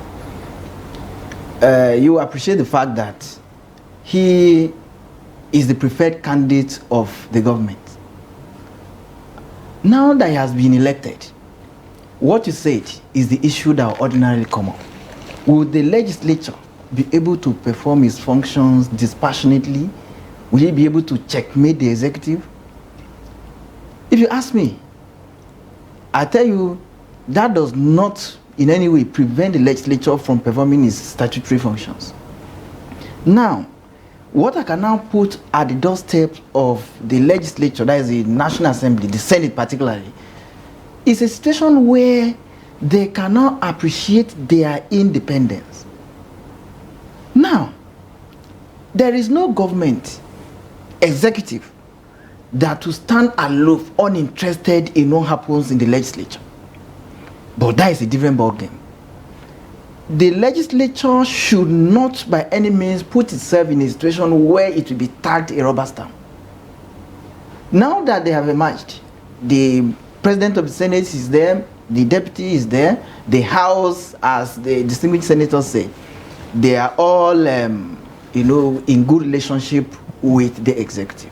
But that does not mean the legislature should become a rubber stamp. The former Senate President, Ahmed Lawan, in his valedictory speech, he said that he didn't mind the fact that the Ninth Assembly, the Ninth Senate was referred to as rubber stamp. And then he went further to say that the cordial relationship between him and the executive, or between the Assembly and the executive, aided them to carry out their duties. Now, my question is, where do you draw the line so that you actually have a cordial relationship to enable the work to get to be done, but you're still independent? Yes, you can draw the line where you appreciate your statutory, your constitutional functions. Now, the relationship should not be bitter, should not be a rancorous one, and then it should not be too cordial. It's a balance. If you have it in a balanced proportion, you should be able to appreciate the fact that the legislature is representing the people. And that's why when we talk of separation of powers, we also talk about checks and balances. And when you have checks and balances, this is where the legislature, it becomes a watchdog of the executive. So what we are saying is this: don't be too cordial, don't be too close. Because if it becomes, the relationship between the two becomes too close, becomes too cordial, it will not affect the oversight functions of the legislature. So the legislature should be able to draw a line, and that is by following the dictates of the Constitution. Like Section 88, where you have oversight powers. The legislature should be able to investigate, should be able to, scrutinize issues, documents, proposals coming from the executive. And when this is done, against the knowledge that we are representing the people. If you are representing the people, the interests of the people must be paramount. As distinguished said, if you represent the people, then national interest should be the paramount consideration. These things we are going to do, are they in the interest of the nation? Are the people going to benefit? If the answer is in the affirmative, then you can proceed. But if it is not, do not sacrifice the interest of the people on the altar of satisfying the executive. Well, Senator, there's a thin line here between having a cordial relationship and, being a rubber stamp. And at the end of the day, Nigerians will be watching to see which is it that the lawmakers will be toeing. And there's a lot of issues about Nigeria's debt, about the debt that the current government is going to be inheriting. And there's every likelihood that the executive will be seeking for more, money in debt to be able to fund some of the projects that they set out to achieve and the rest of them. How do you see all this playing out, really? Well, thank you very much. I read economics, at first degree, second degree. I worked as an investment banker for about 15 years or so. And borrowing is not a crime. Borrowing is not bad. It is what you use your borrowing for that should be an issue. If you are borrowing to develop, to develop areas that will also add value to the economy, not for consumption. If you are borrowing, you should borrow for productivity. You should borrow for what I call for projects that are going to generate income on their own. So for me, borrowing has never, should not even be an issue. But it is the purpose for which you use your borrowing. Except that Nigeria now has a debt to revenue ratio of 96%, which a lot of people have raised alarm over. And yes, there's nothing wrong in borrowing, but then when you borrow, in commensurable measure to your, your revenue. I'm saying, Nigeria is not tapping the revenue side. Okay. Now that the subsidy has been removed, okay, the money that has been pumped into subsidy will not be part of the income that will be used to defray, the adversity of the borrowing. So okay, it depends on the priority that we have put. Okay, well, I would interject here at this point where we understand that there's swearing going on at the National Assembly. So we'll go back to the National Assembly where we are getting live feeds, and then we'll return and talk some more on the agenda or the issues before the new lawmakers inaugurated today. Join us again.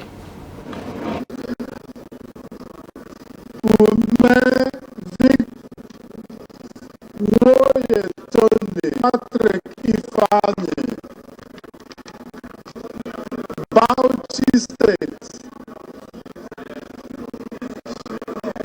Ahmed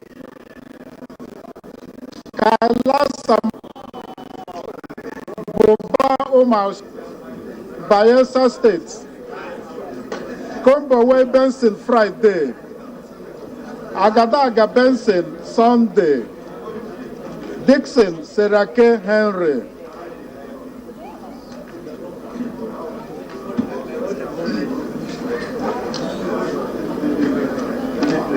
Come.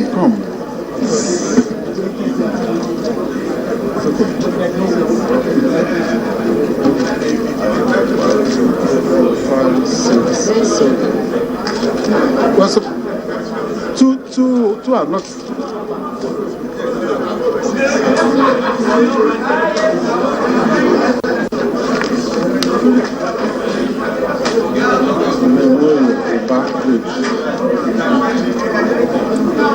Kaila Samaila Dahua. Okay. Boba Omar Osehu. Okay. Oath of allegiance. I do solemnly swear stroke affirm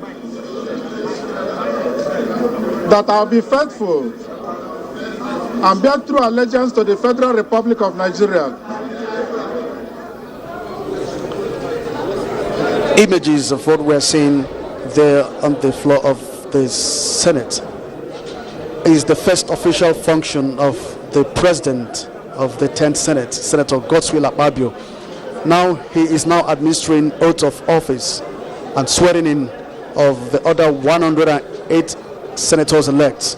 After this swearing in ceremony, they become senators. Like I did say, this is the first official function of the President of the 10th Senate, Godswill Akpabio. I will perform my functions honestly, to the best of my ability, faithfully in accordance with the Constitution of the Federal Republic of Nigeria and the law and the rules of the Senate, and always in the interest of the sovereignty, integrity, solidarity, well-being, and prosperity of the Federal Republic of Nigeria. That I will strive to preserve the fundamental objectives and directive principles of state policy contained in the Constitution of the Federal Republic of Nigeria, and that I will preserve, protect, and defend the Constitution of the Federal Republic of Nigeria, and that I will abide by the Code of Conduct contained in the 5th schedule to the Constitution of the Federal Republic of Nigeria. So help me God.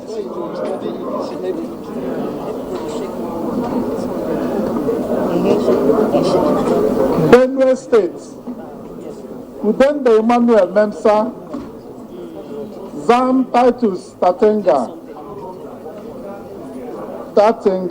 we'll get it right. Moro Abba Patrick, Borno State, Kaka Shehu Lawan, Mongulo Mohammed Tahel, Njume Mohammed Ale, Cross River State, Jonah. The Senate is going through the process of swearing in the senators-elect as they become senators of the 10th Senate. Of course, the House of Representatives also going through the process of electing the first among equals, talking about the Speaker.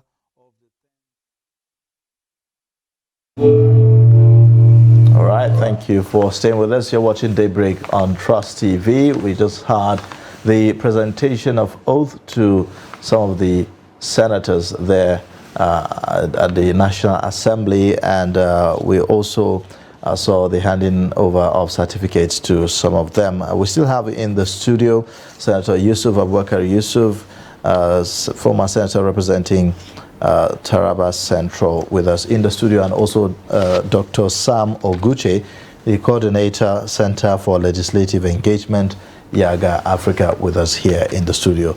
Well, let me take it from where we stopped earlier, talking about the executive-legislative relationship, which is very, very crucial here. The First Lady happens to be a former senator herself, and you have the Chief of Staff now, who was the immediate past Speaker of the House of Representatives. So it looks like all coast is now clear for the presidency to have that relationship with the National Assembly, Senator. Yes, I believe every principal, elected, member in the presidency, from National Assembly, even the party, is from National Assembly. And you see, you are elected as a senator of the Federal Republic of Nigeria. Your people did not elect you to come and confront, the executive. So, but at the same time, you should also listen to what your constituencies are saying. What are they talking about? This issue of rubber stamping, not rubber stamping, is not an issue that I think it is a media hype, really. In technically speaking, is it, Senator, recall that this is very crucial because these are lawmakers that will be exercising oversight functions on government, ministry, departments, and agencies, and their independence is very, very crucial because we've had several situations where lawmakers will invite heads of parastatals and the rest to come for hearing and questioning and the rest, and they are being shunned in so many instances. So, it is at moments like this that we'll say it's very important that the legislators have, some level of autonomy and independence. You see, sir, the fundamental issue is that there's conscience, there is integrity, and there's also skill, which all of them will have to operate together. I've been there. I mean, President Muhammadu Buhari or former President Muhammad has never called anybody to say this is how you should do your thing. It is a matter of individual conscience, individual integrity, and individual skill. Yes, by the time we come to vote, of course we are going to look at it. But we have a law, Senator, we have a law to uphold here. The lawmakers are there, they have a constitution that they have sworn by. The executives have a law that they have sworn by. And it's very important that those laws are upheld. That it's very important that the lawmakers exercise that, oversight functions and ask questions when necessary, not to, look over and say, well, this is our party. That's the point I'm saying. It's matter of skill, it's matter of integrity, it's matter of conscience. So if you are engaging an MDA, you should do your homework well. You should have your own skills, you should have your own integrity and your conscience. But there is no issue that go and do this, go and do this. Senate President had never for a single day called me. All right, as chairman of a committee or special. All right, Senator Yusuf. This is how you should do this. All right, Senator Yusuf. Doctor, we'll come back to you. But Senator Yusuf, and I'm asking you this because you were in the 9th Assembly that just came to a close. The senators come to the assembly to represent the people. But at some point, they begin to act like they are there to further their political ambition. So let's imagine that the president does not tell you do this. The Senate president does not tell you do this. But then we see a situation sometimes where the senators, they don't provide this representation, as it were, because they want something bigger, they want to remain, they want to come back. So immediately they come in, they begin to think of how to further their ambition. Is there... did you face something like that, or have you seen something like that? I just read three variables here: conscience, skills, and integrity. If you have those ones, there is no reason why you will not represent your constituency, you will not make good bills and good debates, and also do a right oversight. So it's a matter of, your own skill, it's a matter of your conscience, and it's a matter of, your own integrity. So if you do not have this and you want to compromise on that, it is only people who compromise on those ones that, are looking forward to making themselves, either abuse, their own, representation and what have you. So for me, I think the matter is very, very simple. You will do your own legislative assignments, whether you are representing your constituency or you are doing your oversight or you are making your bills or debating them. We had robust debates, Electoral Act, PIB for the first time, after so many years, We had a robust debate, we had a robust engagement. It's all matter of skills. And then, trading horses. So it is no matter of rubber stamping. The reason why it was hot during the Earth Assembly was there was no behind the scene consultations.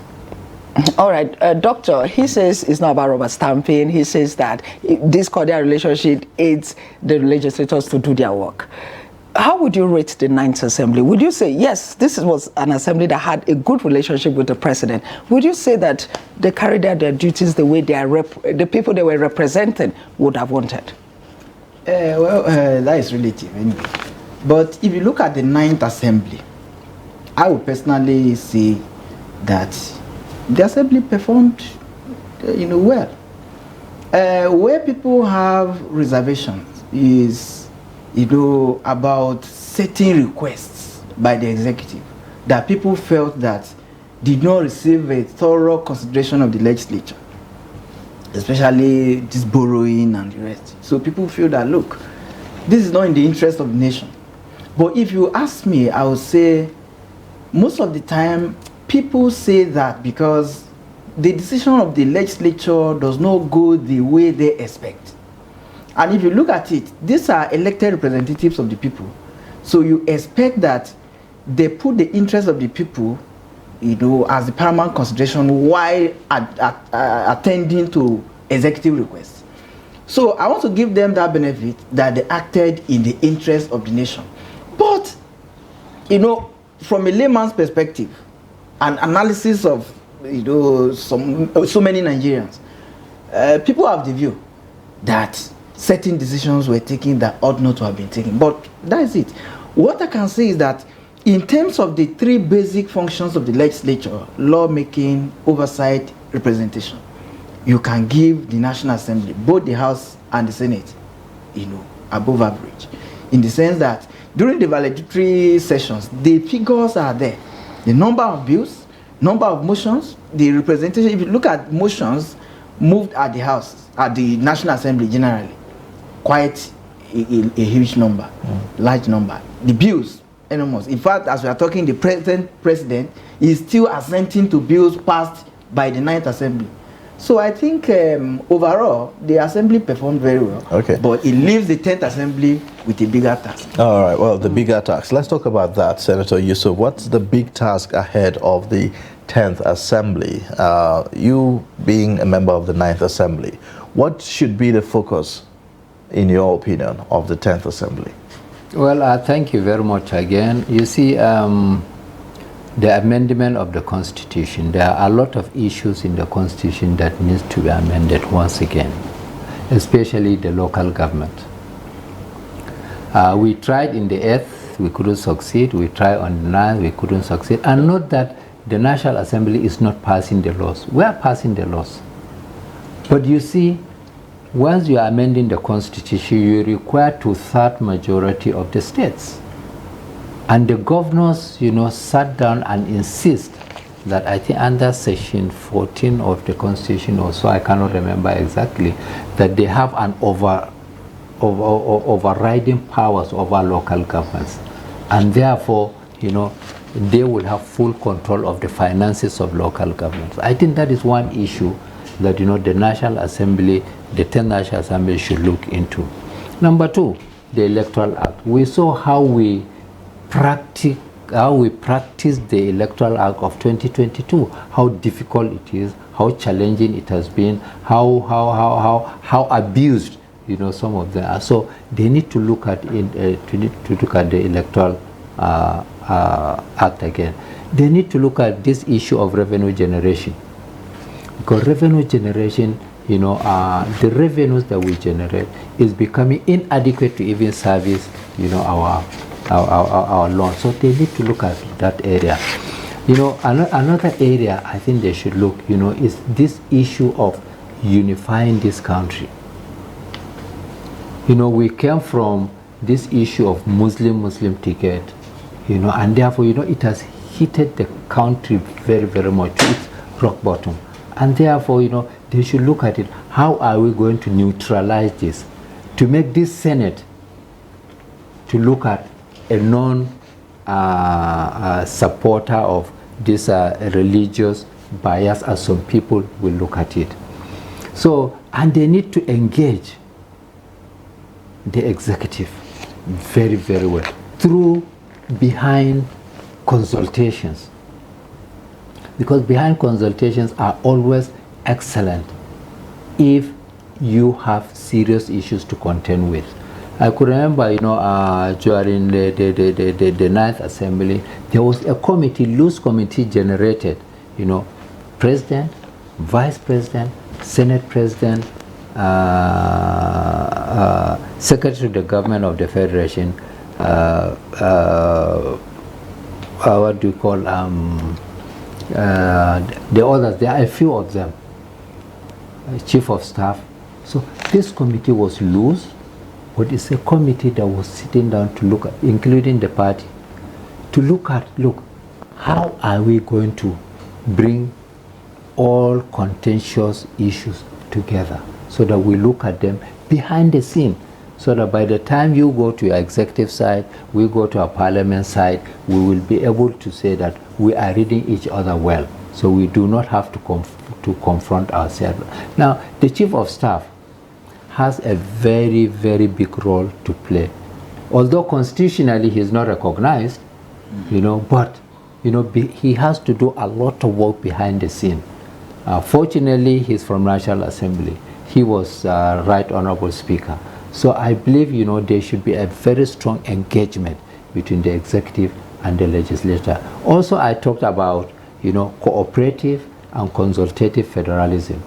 The federal government and the states must work together. So the Senate, should look at laws that could not create frictions in the operation of the local governments, in the operation of the states, and in the operation of the federal government. So there are host others that are also going to be looked into seriously. But I think these are some of the few that I think I can. All right. In the past, we have seen a situation where the Senate will start a probe of an MDA or a ministry, and then in the middle, we don't get to hear anything. Oftentimes, there's no conclusion, especially in the Ninth Assembly. So, Doctor, I'd like you to speak to that. Why do you think that is happening, and what can be done differently? Okay, if you look at the issue of inconclusive probes, it tells you the challenges of oversight generally. When you have a situation where the legislature does not have any independent means of sourcing information, you are going to probe an agency, you are going to rely on information provided by that agency. At the end of the day, you will run into problems. And then you also see capacity. Most of the time, people who are supposed to appear as witnesses, because these legislators are human beings, they have to gather evidence, summon witnesses, visit project sites and the rest. If people who are key to the investigation are unwilling to come forward, then it becomes a challenge to the entire process. Then if the legislature does not have independent means of gathering information about what they are probing, it also becomes a challenge. If they don't have facilities, the funds have also considered a very big challenge. You are going to oversight an agency, that oversight visit is going to be funded by that agency, then it's already a setback. So when you see probes, investigations that have not been concluded, it's a product of many negative factors. So now the task before this assembly is to look at the challenges, the inadequacies of the past, and then try to improve for the purpose of, these constitutional powers, constitutional duty imposed on the legislature. If you don't address, it's good enough. We have a few of them that are coming from the Ninth Assembly. That's why when you have high turnover of legislators, it becomes a very big challenge, because many of them are going to start from the scratch. Experience. Distinguished senator now is not there. What happens to his experience? Many are coming that do not even know what a bill is. So you are going to start capacity building from the beginning, from the scratch. Then these people, before they settle down to know, oh, this is what it is in the legislature, 1 year, 2 years gone. Before you know, they are approaching another election cycle. And some of them will go again. And some of them will go again. So you have this challenge that is recurring. You know, it's recurring decimal. All right, Senator. In fact, there's a case in mind, you know, I just did an inconclusive, you know, ad hoc committee on Niger Delta. You know why it's inconclusive? CBN did not give us the necessary information and cooperation we wanted. They gave us the information that is not even relevant, not the one that we have asked for. At the last meeting, on the day we are submitting our report, Office of the Accountant General of the Federation did the same. You know, he talked about, you know, people that we have invited to come. Not all of them came. And even those that came require follow-up. They didn't turn up again. So, and there's also issue of skills. So, sometimes, you know, that is the reason, all those factors he has mentioned are why sometimes we may not have, you know, benefit of bringing out the best out of these reports. Okay, Senator, how well has the Ninth Assembly used the powers to summon persons for questioning and for investigations? I mean, we've heard, like you said yourself, you've invited several people who did not show up. And then what happened? And how well have you used that power? You see, the powers of the legislature is actually to invite, listen. So if somebody refuses to come, you know, you can exercise the function of using the police to bring him. However, it must be a serious issue that he must come. But sometimes, if he comes and he does not give you the necessary information, how are you going to force the information out of him? Sometimes even the coming may not give you the best out of it. So that is why, you know, we need, you know, the executive need to work with the legislature. I could remember when former President Muhammad Buhari presented his budget. Even MDS coming to defend their budget, they were not coming. They were not coming. All of a sudden you will hear this chief executive has traveled abroad, this minister has gone there, and you have a time lag. Especially in the National Assembly, we insisted we would pass the budget before. Senator, why do they do that? Is it because maybe they think there are other ways they could get their budgets passed? Maybe and maybe not. And my understanding is that, you know, they have no stronghold of discipline of the civil service. The civil service, the public service, I must say, with due respect, many of them are indisciplined. And if you want that to happen, your discipline to happen, you need to ginger a lot of things. That is why, you know, when we came in 2015, my position, my advice to the government was to tinker into the civil service and the public service. Because you have to make them realize that this is government, this is a different government that is coming in, and you must sit up to do what is right. So I think, you know, probably, you know, we need to emphasize more on the power of government. You know, the chairman or the people that are being given, you know, they should have also the powers backing them up. For instance, once a committee is sitting, it is the Senate that is sitting.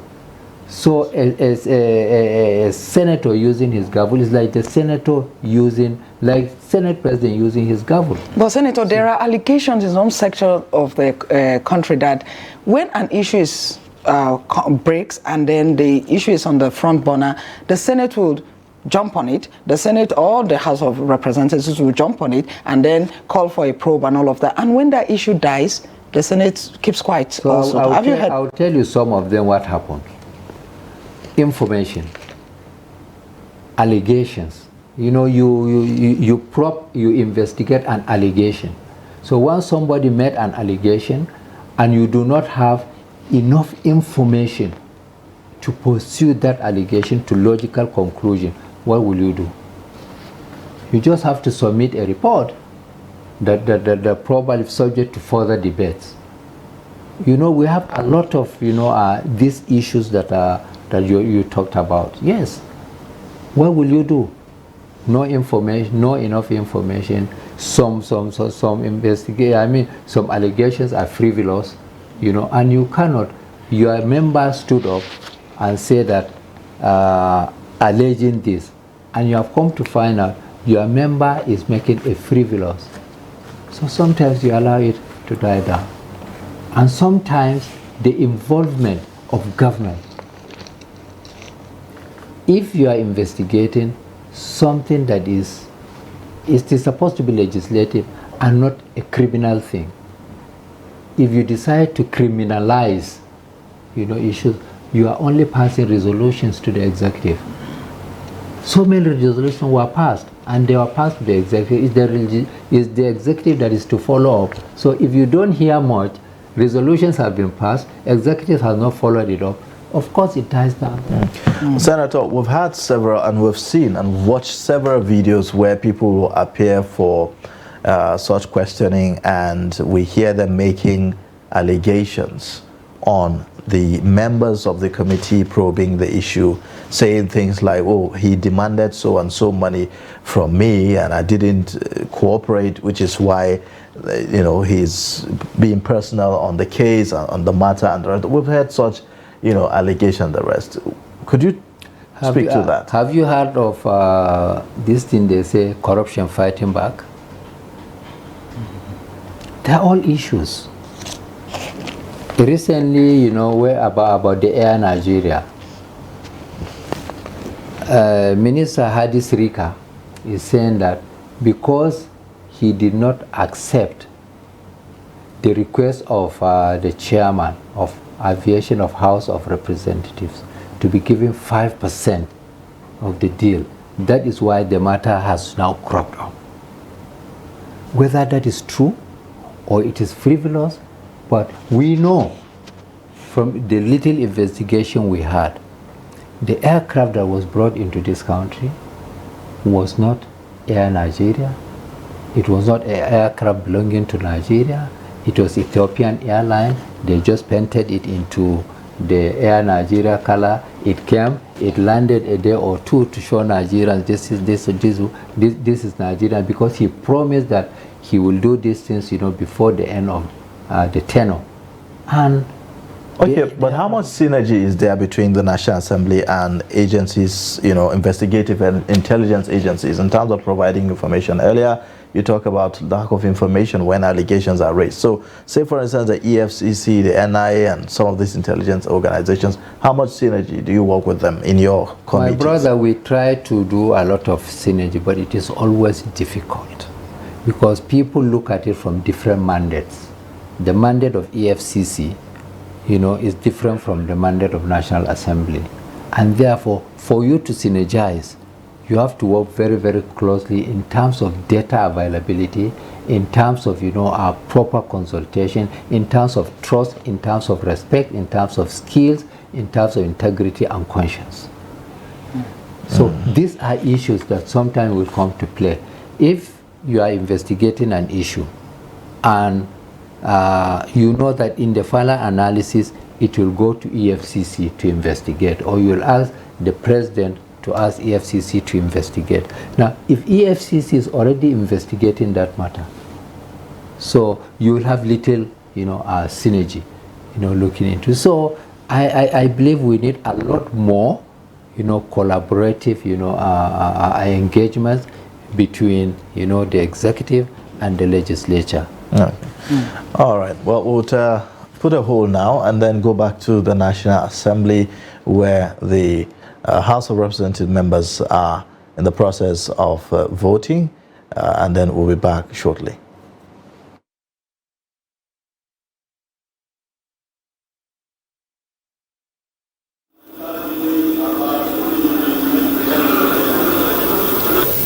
Akinosi Olatunji Akoni.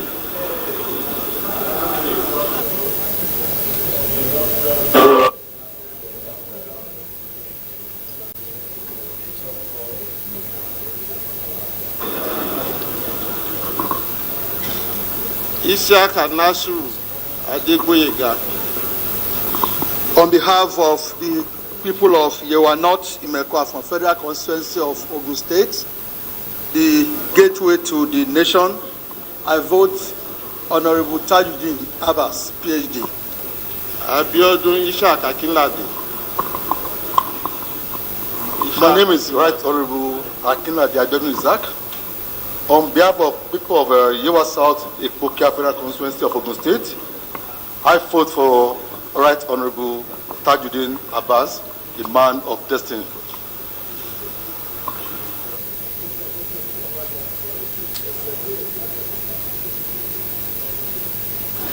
Isiaka Ibrahim Ayokunle. On behalf of the very good people of Ifo, Ewekuru Federal Constituency, and on behalf of the fastest growing economic state in Nigeria, Ogun State, Isiaka Ayokunle Ibrahim, I cast my vote for Dr. Tajuddin Abbas.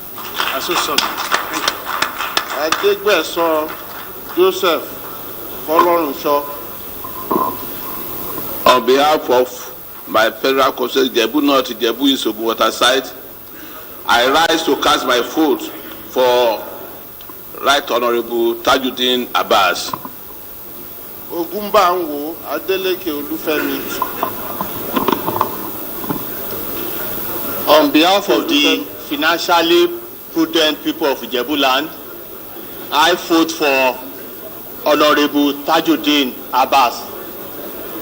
Ononuga Adewumi Oriyomi. I am Honorable Yeyoba Otumba Adewumi Oriyomi Ononuga. I represent the fabulous United people of the Kene, Shagamu, and Remo North. I'm from Ogun State, and I rise to cast my vote for the Prince of Zauzau, Tajuddin Abbas. Tunji Ojo Olubumi.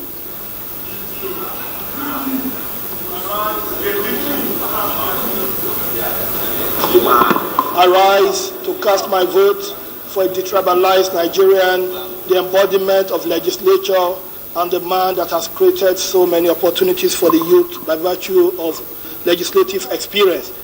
Right Honorable Tajuddin Abbas Ian Zazao. Thank you. Adegboyega Adefarati. My name is Adefarati Adegboyega. I vote for Tajuddin Abbas. Adeshida Abiodun Cornelius. On behalf of the good people of Akure North, Akure South, Ondo State, I vote for Honorable Tajuddin Abbas, the Doctor of Philosophy. Akingbaso Festus Olanrewaju. Festus Olanrewaju.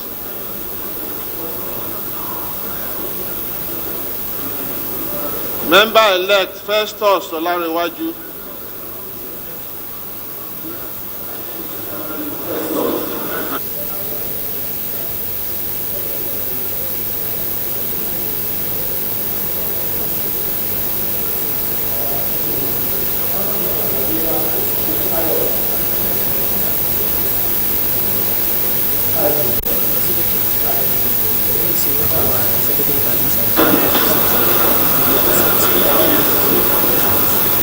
Ojogo Daniel Kimi Kabo.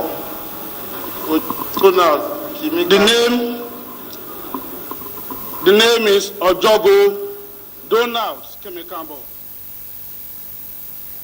Voting is still ongoing in the House of Representatives for the election of the Speaker, 10th Assembly.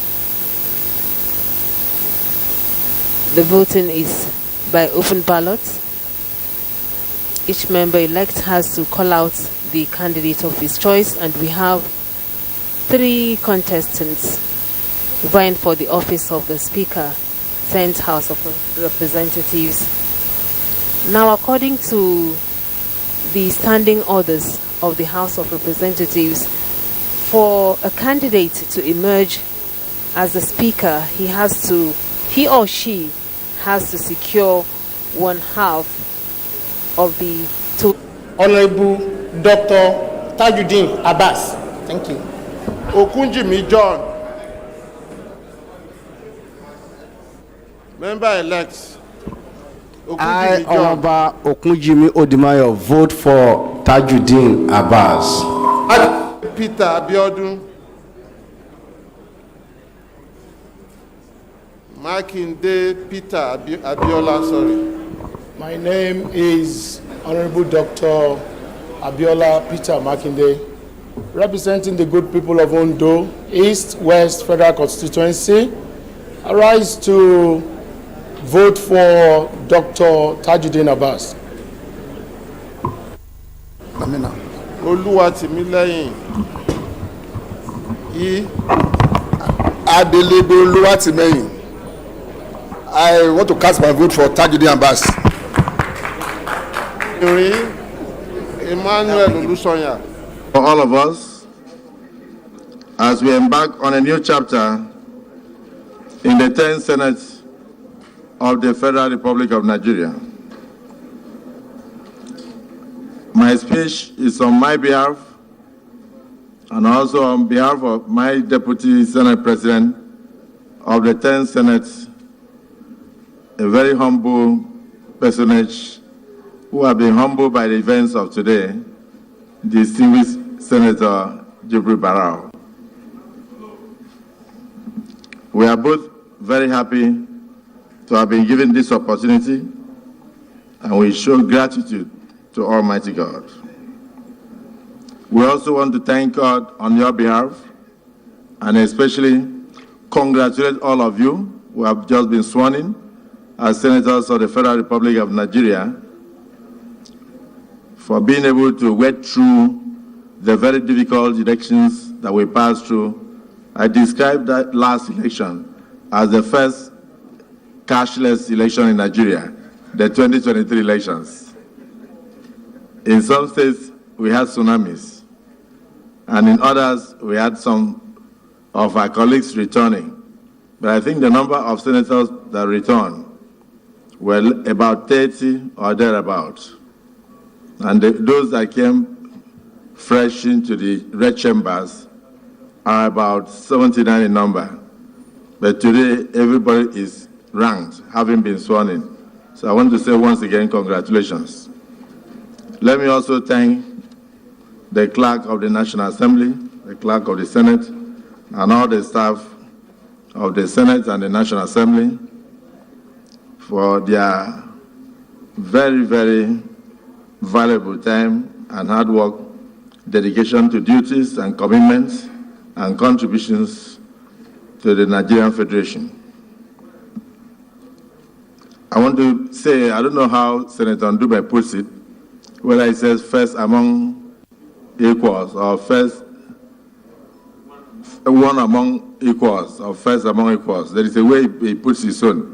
So I don't understand, but I just want to say that I will continue to be one amongst you. And I'll work with you, for you, beside you. I'll be a Senate President that will stand for all, including distinguished Senator Yari. Whether he was qualified to contest or not did not matter. What mattered is that democracy took root right here in these chambers today. So let me congratulate you for a hard fight. I want to extend my hand of fellowship to you. We've already discussed here that we are going to work very closely together. I take it that every single senator here voted for me. And what has happened today is historic. This is the first time in the Nigerian Senate that you have 8 political parties seated in one chambers. What that means is that as soon as you pass through the door to enter these red chambers, you become a senator of the Federal Republic of Nigeria and no longer of your political party. And I will treat you so. I must say that I am humbled to be so honored by my colleagues. I'm extremely delighted that despite the fact that the invitations were very few, My dear wife, Ekaite Unamagos Yulakwabio, is in the crowd to witness this historic occasion, together with my last daughter. I hope she will not admire any senator here. But I wouldn't mind being a father-in-law to a senator if there's any young one that is not married.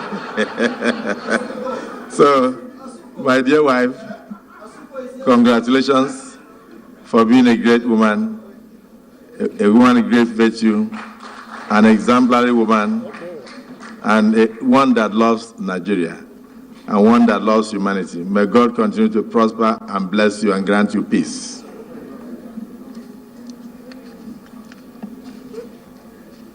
The country is at a crossroads. We are grappling with a lot of difficulties. We are just inherited an economy that requires renewal, revitalization.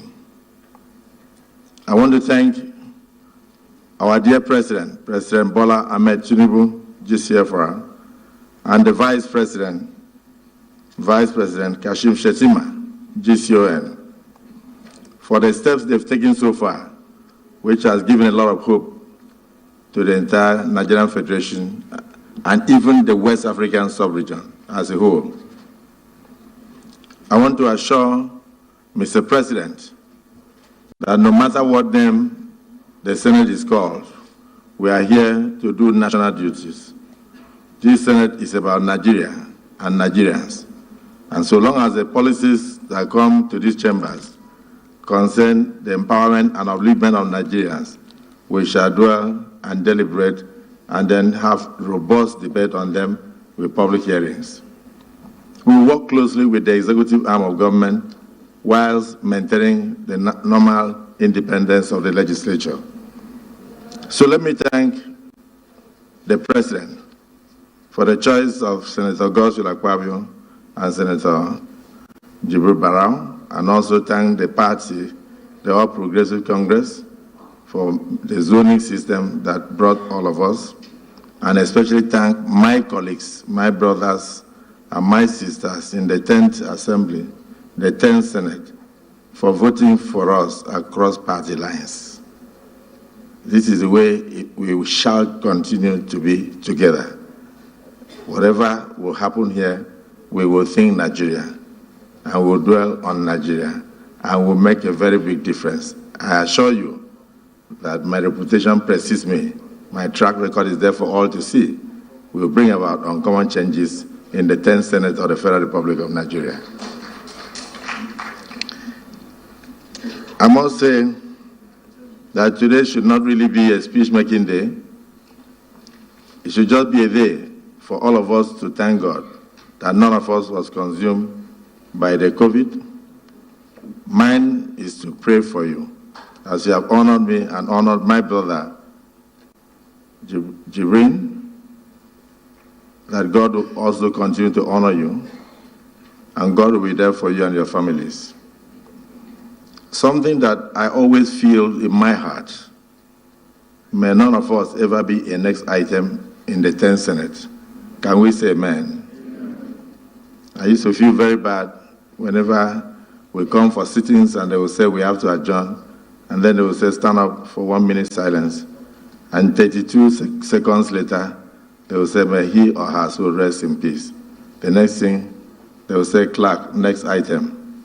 So I felt we were all next items. So the first prayer I have for you, for this great honor today, is that may you never be a next item. May you never be a next item. May your family never see tragedies. That will be my prayer to God Almighty. So I want to further assure you that the enormous responsibilities facing us, that we shall tackle them headlong. We'll look into the existing laws and work closely with the House of Representatives to realign them, to ensure that they are fit for purpose and they suit the current realities of the artificial intelligence that the world is facing today. We will try our best to also make laws that will move forward and encourage foreign direct investment into the country. The current administration has brought about the acronym of Renewed Hope, and I think this Senate will join in ensuring a total renewal of hope for Nigerians, where there seem to have been no hope. I had the opportunity of serving as a governor, and I warned my people who work with me that I do not still believe in politically motivated infrastructure. Therefore, the 10th Senate of the Federal Republic of Nigeria will ensure very serious oversight functions. We shall carry out very serious oversight functions to make sure that we do not waste the resources of the country. We'll put members of the executive on their toes, particularly the ministers, when they are ready to work. When they are appointed, we'll follow project by project, and also we'll do our best in terms of our preparation. We will not have any delay. And this one, I must commend the 9th Senate, because we had a difficult time in the 8th Senate when we used to have delay in budgets for almost 7 months. But when I came this time around, the 9th Senate did so well. They were able to get Nigeria back to the era of January to December budget system. And I think the 10th Senate will maintain that tradition. I hope I'm speaking your minds. That will enable us to plan well and start well for the country. So the executive must also assist us to make sure that they send the budgets on time, and the ministers and then the MDS and the other parastatals that ought to defend the budgets will have to suspend foreign trips and come down to do so, so we can act timelessly and make sure that we maintain that tradition. So I pay great tribute to my predecessor, distinguished Senator Ahmed Lawan, for the achievements.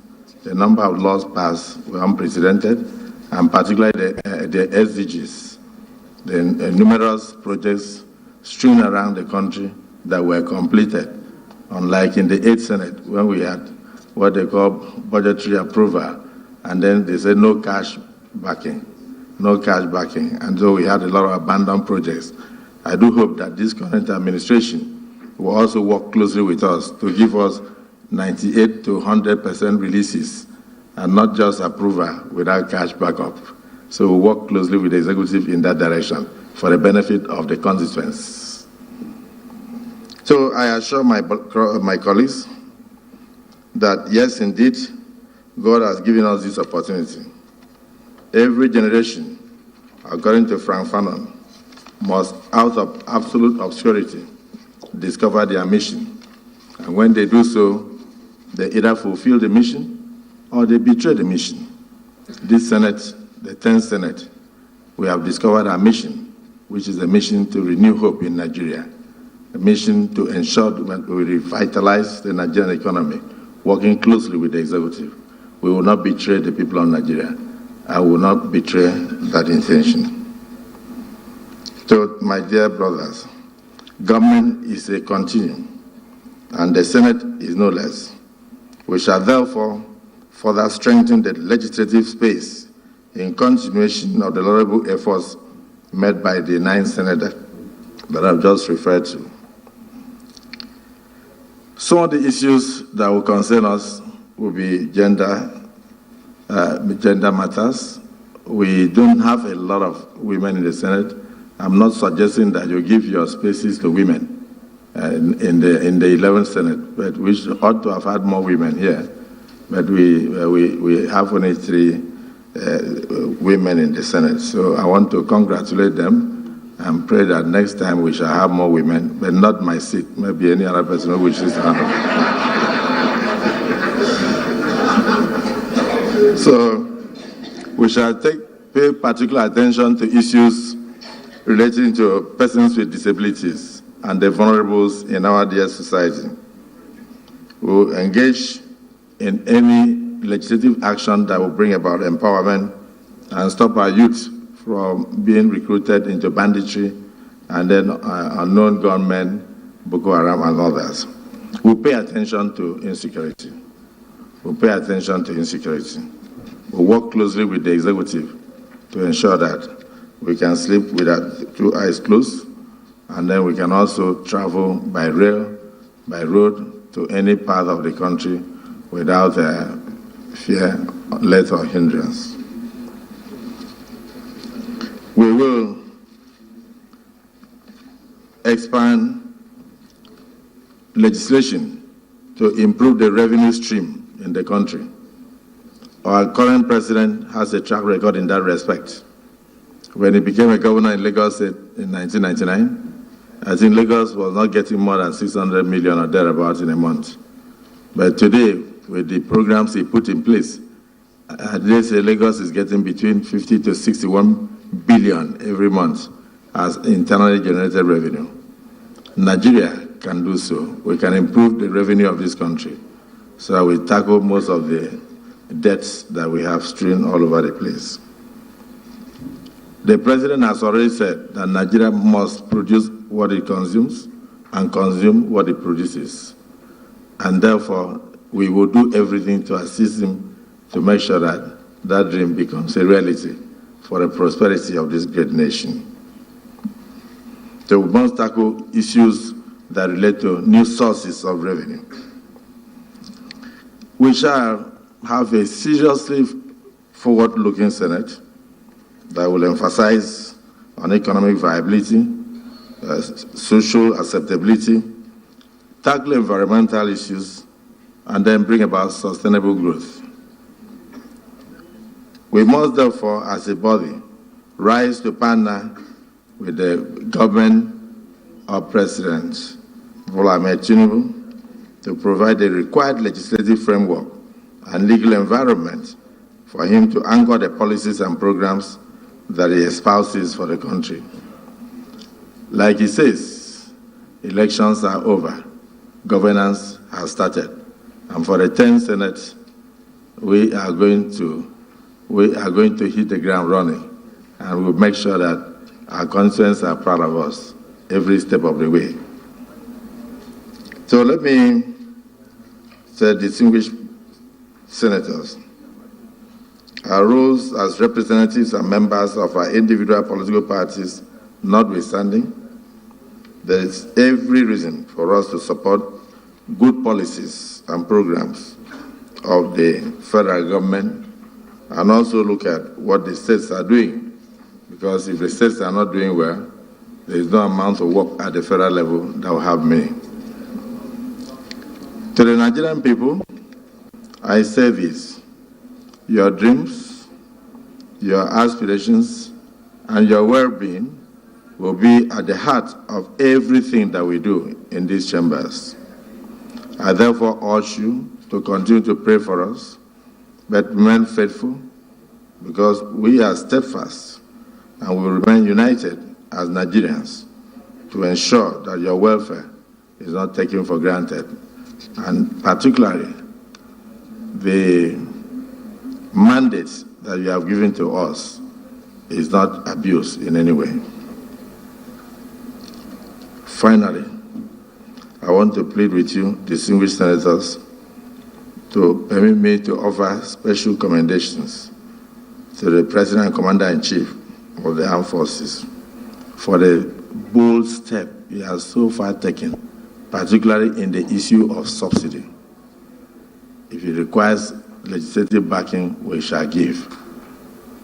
We must begin to produce our own fuel in Nigeria. We must begin to encourage production of diesel and others in this country. And of course, if the stories so far are true, that we used to have 69 million barrels a month, and we are now having about 13 or 15 million barrels, that will show that we were subsidizing all the consumption going on in our neighboring countries, with which we can no longer continue with our very lean resources. So we applaud the federal government for such steps. So I thank you. Distinguished Senator Barrow, on your behalf, I thank my brothers. I won't speak today, maybe another day. Our heart is full of joy. And please send me the addresses of wherever you are doing your receptions. I want to go around one by one to celebrate with you and I wish your families a blessed journey back home without any incident of accident. Congratulations and welcome to the Uncommon 10th Senate of the Federal Republic of Nigeria.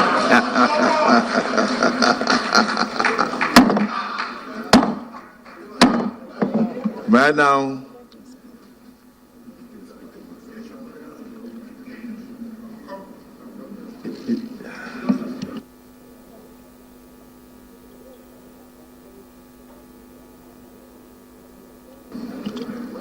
may I now invite the Deputy Senate President of the 10th Senate of the Federal Republic of Nigeria, distinguished Senator DAYBREAK, who was returned unopposed while I went through a very difficult situation.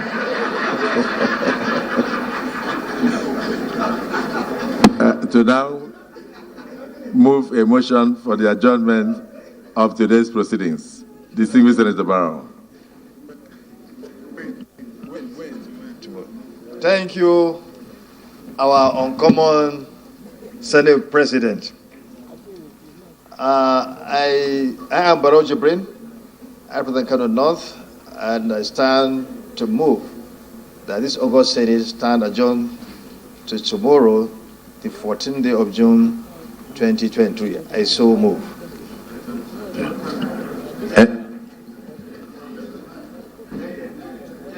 Thank you. Any seconder? I recognize the immediate past DG of Stability Group, which is no longer existing. Distinguished Senator,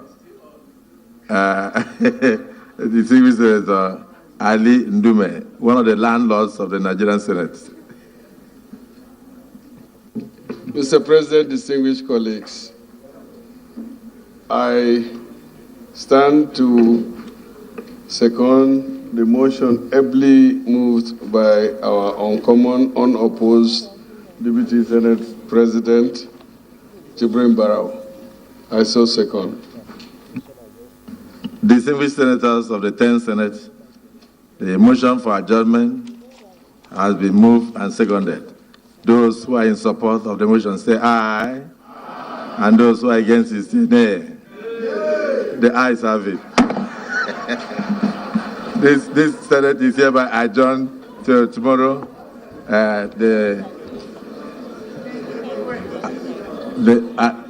a.m., 14th day of June at 10 a.m. Thank you.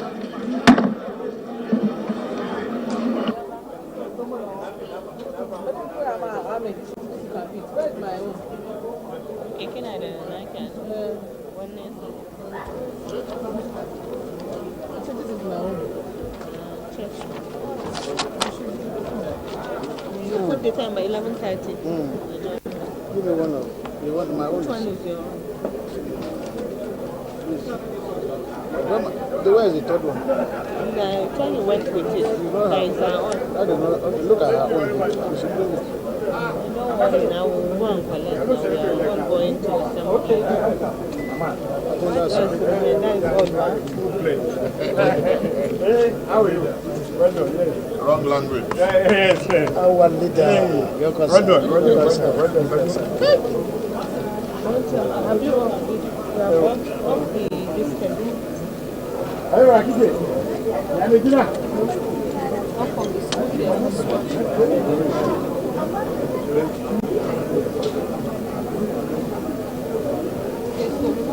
That is all right. Wow. Okay, the inauguration of the 10th Senate. My name is Honorable Khadija Waziri Bukar Ibrahim. I vote for Honorable Tajuddin Abbas.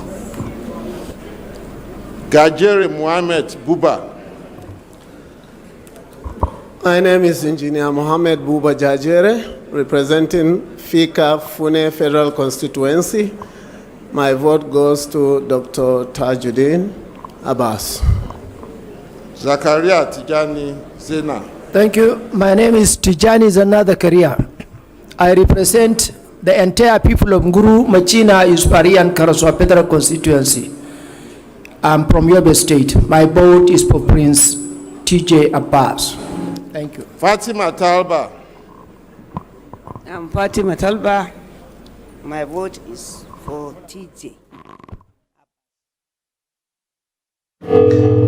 All right, welcome back. You're watching Daybreak on Trust TV, and this is a live coverage of the National Assembly inauguration as well as the voting of the principal officers of the National Assembly, talking about the Senate and the House of Representatives. So far, we've seen that the senators have decided the one among equals, talking about the Senate President, Godswill Akpabio, has been decided, and that his deputy will be Senator Barrow Jibrin. He is deputizing for the Senate President, and we also have for the House of Representatives the top contenders, Idris Wase, and the other contender in person of Tajuddin Abbas. Voting is currently ongoing in the House of Representatives, so we continue to keep tab. And still in the studio, we have Senator Yusuf Abubakar Yusuf, former senator representing Taraba Central, and also Dr. Sam Oguche, coordinator, Center for Legislative Engagement, Yaga Africa, with us in the studio. Well, Senator, Doctor, we've been watching all that has been happening. We've heard the first address of the Senate President Godswill Akpabio to his, members, senators at the Red Chambers, and he is specifically pointing to one of the issues that we've raised here, that the legislature is not going to take it lightly with the executive. It's not going to be a rubber stamp, just like people have been speculating and all that. Well, apparently he's a man that Nigerians can hold by his words, isn't it, Doctor? Yes, I think that gives hope to Nigerians that the legislature is going to be alive to its responsibilities. If you listen to the address of the President of the Senate, you believe and have the hope that the basic functions of the legislature will flourish this time around. And he has assured Nigerians that the executive will be thoroughly scrutinized and held to account. I think that to me is encouraging, and it will now be one of the yardsticks with which he will be assessed at the end of the day, because that is his maiden inaugural promise to Nigerians. That being the case, I think we should be happy that we are where we are now and have the belief that what he said is what the Senate will do. And if that happens, Nigeria will be good for it. He admitted that, Senator Yusuf, he admitted that it was a hard battle. He did admit that. And then he talked to all of them, all those, especially his immediate, the contender, Abdulaziz Yari. And he spoke to everybody that voted, saying that he sees all of them that as people who voted for him, and he's going to treat all of them the same way. Is that enough to make them work together?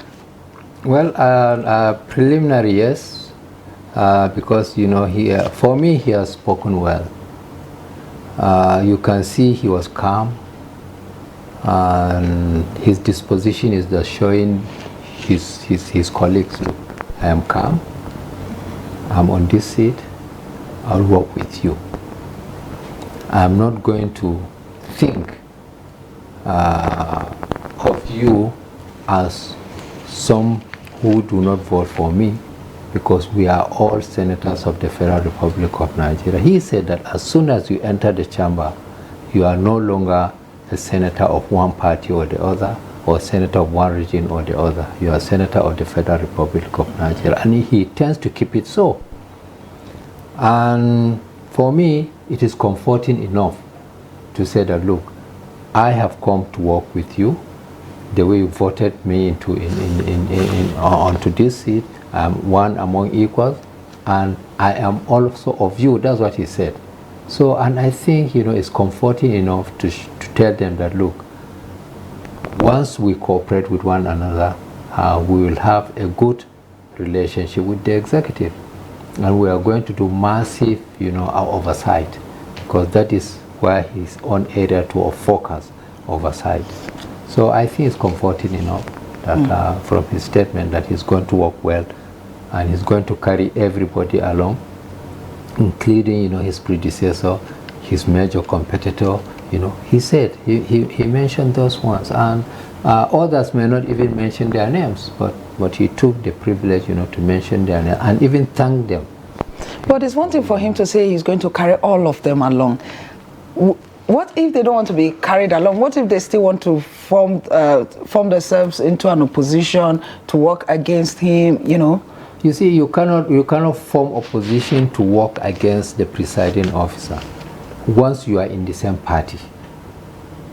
So once he has opened up his doors for you to come and consult, to come and discuss with him, you have no reason to say that, look, this man does not want me to do this, or he has refused me, or he has stopped me from doing such and such thing. But there are also some legislative, tactics that do happen.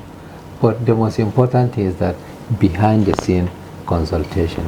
He said he's going to visit each and every one of them who is making a party, and then to join them, to enjoy. So that is comforting, to say, well, we are all together. Come, let us work together. Me, I'm willing to work with you. All right. Now, well, Doctor, let's talk a little about the issues before the new lawmakers. We talked about the constitutional amendment earlier on while we were talking, and it's the requirement that if there's any constitutional amendment, the National Assembly make some of those alterations and then forward to the state assemblies, where it is now required for 24 states to also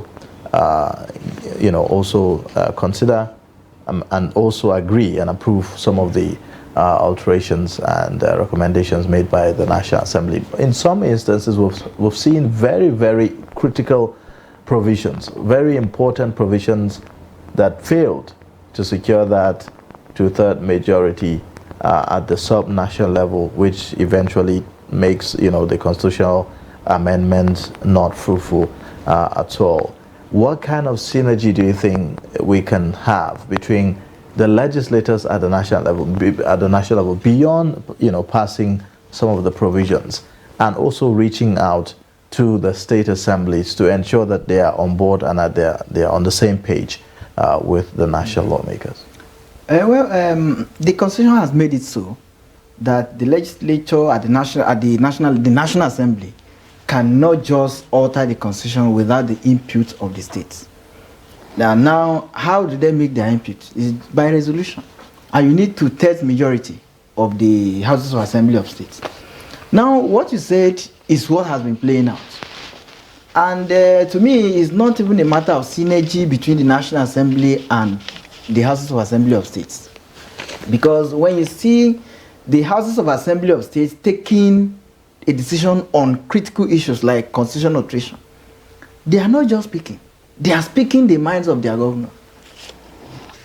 The legislators at the state level are not just speaking for themselves. They are just speaking what their governors want.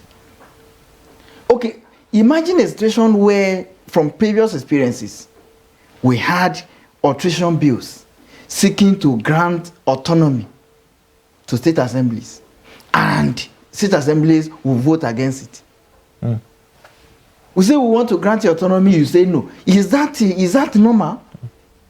Because the governors know that if we grant this autonomy, we will be in trouble. It's not in our interest. And because they are in the pockets of the governors tell them what to do. So it is a matter of reorientation. It is a matter of our recruitment process. Why are the legislators at the subnational level, at the mercy of their governors? It's the recruitment process. Many of them are there because the governors just handpick them. They don't know what it means to campaign. They don't know what it means to even sell manifesto to the electorate. Okay, quickly, before we go back to the National Assembly, Senator, I want you to chip in. How do we strengthen the state assemblies to make them much more efficient? Well, thank you very much. First of all, we'll have to look at, from the selection of candidates at the party level. because the party plays a role in bringing in, candidates for primaries and what have you. So, and in bringing in candidates, we must be very, very serious about it, because it is not just you bring anybody. You bring people of skills. I can give you an example. Even at the local government, Federal Capital Territory, I participated in the last local government election. I am telling you, the councillors do not know they are left or right. And how do you expect to have them sit down with their chairman at the council to make good laws or to make good supervision or good representation? So also at the state, there are so many members that go to houses of assembly through the party domination, and then with the godfathers picking whoever they want, and then they bring people who will always be subservient to their godfathers, and they will not do anything. No matter how you want to change it, they will not do. All right. Well, we'll just take a pause here. Hold your thoughts, Senator. We'll go back to the. Okay, we're already there now. I think the voting is about to be concluded. We'll wait for the announcement.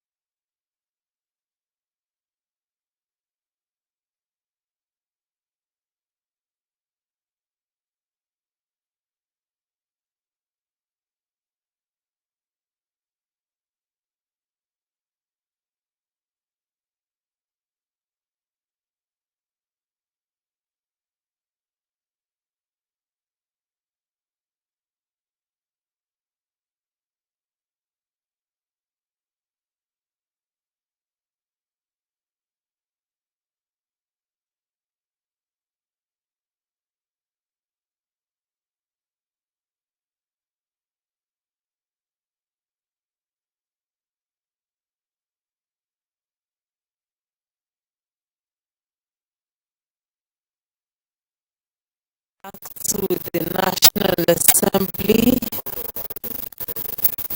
has declared in Abbas from Kaduna State, the Speaker secured the highest. He got 300 total votes cast.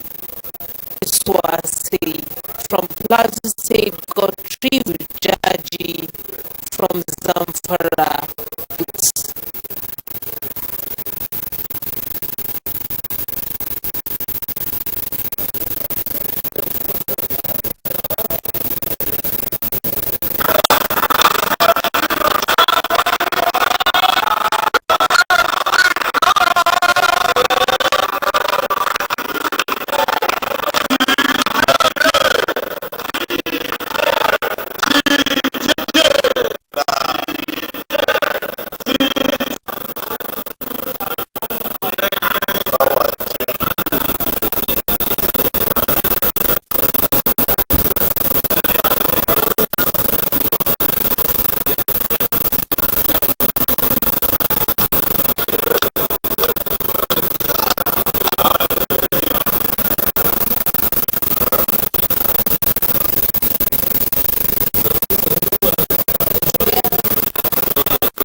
integrity, well-being, well-better Republic of Nigeria and Nigeria.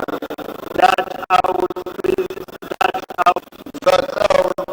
strive to preserve the fundamental objectives and direct principles of state policy and the Constitution of the Federal Republic of Nigeria. And I will preserve, protect, defend the Constitution of the Federal Republic of Nigeria. And defend the Constitution of the Federal Republic of Nigeria. And that I will abide. And abide. By the code of conduct. By the conduct. Contained in the 5th schedule.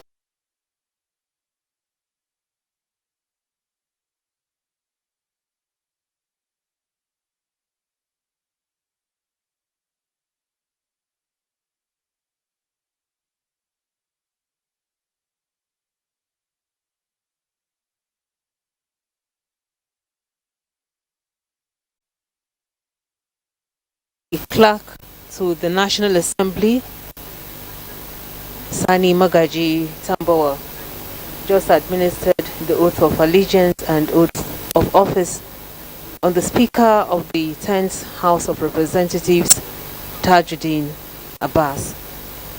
Tajuddin Abbas represents Zaria Federal Constituency, Kaduna State. He was born in 1963. An educationist and a politician. Tajuddin Abbas holds a bachelor's degree in business administration. He also has a master's degree in business administration. He is also a PhD holder in business management. He started out as a primary school teacher in 1981 and later joined the services of Kaduna State Polytechnic. From there, he went to Kaduna State University as lecturer. He joined politics in 2011, during which he was elected as a member of the House of Representatives. His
Okay. Wannan ruwa na gani. Sannan a yi speaker. Sannan sai yanzu sannan kai ne za ka shawara ɗin nan kuma gama ta sai kuma nan. Shi ne na ce maganar na speaker da ka ce zai hand over. A sai an gama na za ka yi accept hand over. To yanzu idan aka samu unopposed nomination ba za a yi voting ba ko? Ba za a yi voting ba. Shi kenan. We need to take photographs.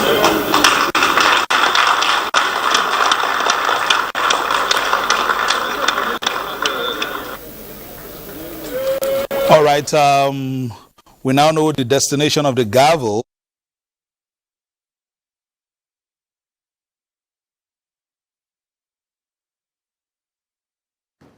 All right, now the die is now cast. The House of Representatives has its own speaker, and we await the nomination of the deputy speaker and subsequent election. And if there is nobody opposing, then he will be unanimously decided, and he will be the deputy speaker of the House of Representatives. Very interesting scene there, Stella. All that has been happening is going according to the plans of the APC. Exactly, and that was why the first question on my mind, and to the senator, is: did the fact that the House of Representatives adopt the open ballot, did it affect anything?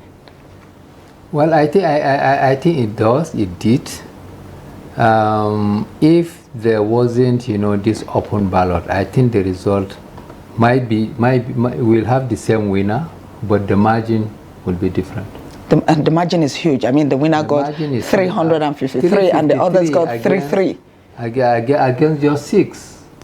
So the margin is large. I mean, he has a tremendous support. He has the mandate of his people. So it's left to him now to sit down and work. That means both the parties, all the parties, because I think the WASE and the other one are all from APC. So I don't know about the other 4, whether they are all from APC too. So I will assume that, all the other political parties voted for the APC candidate. So well, that speaks a lot, Dr. Sam. I mean, this was a House of Representatives that people were saying that, well, we have a rainbow House of Representatives in the sense that you have multiple parties in the House of Representatives. In fact, the members of other political parties aside the APC constitute the majority in the House of Representatives. But that didn't, play any role in the emergence of the Speaker, as it were, isn't it? Yeah. If you look at it,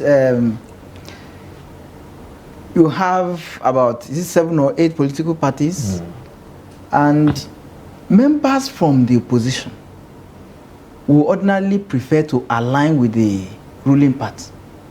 So as it is, if you look at it, that did not actually play out in terms of opposition forming an alliance on their own. The margin is, I think, is unprecedented. To tell you that even if opposition is in the majority, they are speaking with one voice in favor of Tajuddin Abbas, who eventually emerged. So as was said earlier, even if you had adopted a secret balloting system, it wouldn't have affected. So whatever might have happened to the groupings that we had prior to the inauguration and subsequent election of the principal officers, we heard about the greater majority. We've heard about several groups in the House of Representatives who were mobilizing themselves and coming together. There was the G7 as well. In the House. What happened to all those groups? You see, when you have elections ahead, you start hearing there will be speculations all over. Now, as I said earlier, the opposition members, each of them, why will you go and align with somebody who eventually become a minority instead of going for the majority? Especially as it is open that this is the anointed candidate of the party and the government. So every person wants to be in the good books of the government. That is what happened. So, and as it is now, I want to believe, because the mandate given to this speaker, which is unprecedented, is a burden on him. So these people have come together, they have spoken one voice, and it's all about interest. So at the end of the day, the kind of heated debate envisaged in the House of Representatives in terms of bills and making of laws and the rest of it may not really play out based on the divergence of political parties. This is what we are going to tell them now, that coming together as a house to elect presiding officers is different from performing legislative functions. You have spoken one voice in terms of election, but in terms of lawmaking, you owe your constituents a duty. If there is a proposal that you know is not in the interest of the people, these are representatives of the people. You don't speak one voice because you spoke earlier. So when it comes to lawmaking, it is the interest of the nation that should run. But we have seen instances where personal interest override the interest of the country or the interest of the constituents. That is where integrity of the lawmakers comes to play. So when you have integrity and you have the interest of the people, then these things should have influence on the way you perform your function. Remember that when they are coming in, as they just came now, it just corroborates what we said earlier, that you have party supremacy and legislative independence. Once you have been elected and you come to the House, you are no longer representing your party per se, but you are a legislator of the Federal Republic. Now, if that is the case, you must bear that in mind in performing your functions. Yes, that must be what will drive your driving force. So you are not going to bring external factors like party consideration, because it is the interest of the nation now we are talking about. When they took their oath, like from the Senate, did you see any person making reference to party? No. It is the Federal Republic of Nigeria, it is the Constitution that now guides everybody. So in terms of performance, they now owe it a duty. They owe their conscience a duty. They owe it a duty to protect their integrity and to justify the confidence, the mandate given to them by the people. This applies to the individual legislators and the presiding officers just elected. Because now, if you look at the outlook of the House, it tells you that the legislators spoke with one voice. And if they're speaking with one voice, it now passes a message that party considerations have been jettisoned for national interest. And that should also metamorphose to the way they perform their legislative function in terms of lawmaking, in terms of representation, in terms of oversight. So you don't say, oh, because it's from APC, because it's from PDP, because it's from Labour Party. No. Is this in the interest of the nation? That is what the legislators should be looking out for in the performance of their function. All right, Senator, when you look at the House and the Senate, I don't know how many, I saw very few women. And I know that in this particular 10th Assembly, we have just about 17. To what extent would this decline in the number of women in the National Assembly, both at the House of Representatives and Senate, affect the kind of laws that will be passed? Well, I don't think it is yes, it will not affect it in the sense that just because you have fewer women does not mean that, the lawmaking, because even in the first, the lawmaking is not tilted to how many women or how many men. But it is sad for me as a Nigerian that we have very little number of women in our parliament. I think we need to have more women, because sometimes in making debates, the women, look at things in different perspectives from the men. However, in the 9th Assembly, I think we had about seven women or so. 7 in the Senate. 7 in the Senate, and I can't remember how many in the House. And they did very, very, very well, extremely well.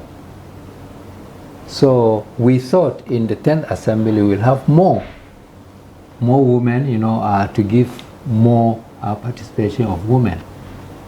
So I look forward to having more women so that we'll have more opposed, because I could remember when we were amending the Constitution, Senator Afiafi from Rivers. She's been one of the motivating factors of the women-related bills. So now, things relating to women, children, yes, may be affected, because sometimes the men may not be thinking, along that line. But like I've said, just like the turnover is so high, so we thought, the turnover of new women coming in would also have been high. I think Senate now only 3 women. 3 women. So what you say, yes, may happen, may not happen, but I think we need the participation of more women, in our National Assembly, in the Senate more, because that's where you have a lot of, national interaction, much more close, because we are fewer, or they are fewer in number, compared to 360, who are very, very large in number. Okay. All right. Well, Senator, I mean, the 2023 general elections came with a lot of coloration, a lot of divisive narratives that we have had in that 2023 elections, talking about safe faith, TCAD, and the rest of them. Do you think that with this arrangement that we've had, that with the Godswill Akpabio as Senate President and Tajuddin Abbas as Speaker of the House of Representatives, does it now put to rest all the issues about balance, you know, fairness, equity, and the rest of it?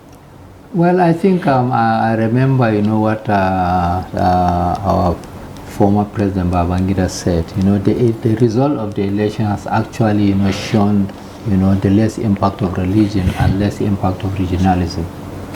So in looking at what has happened, I think what government, what the executive, the political acumen of the president, you know, has shown that, look, let us look at in the best way we can balance the sensitive areas.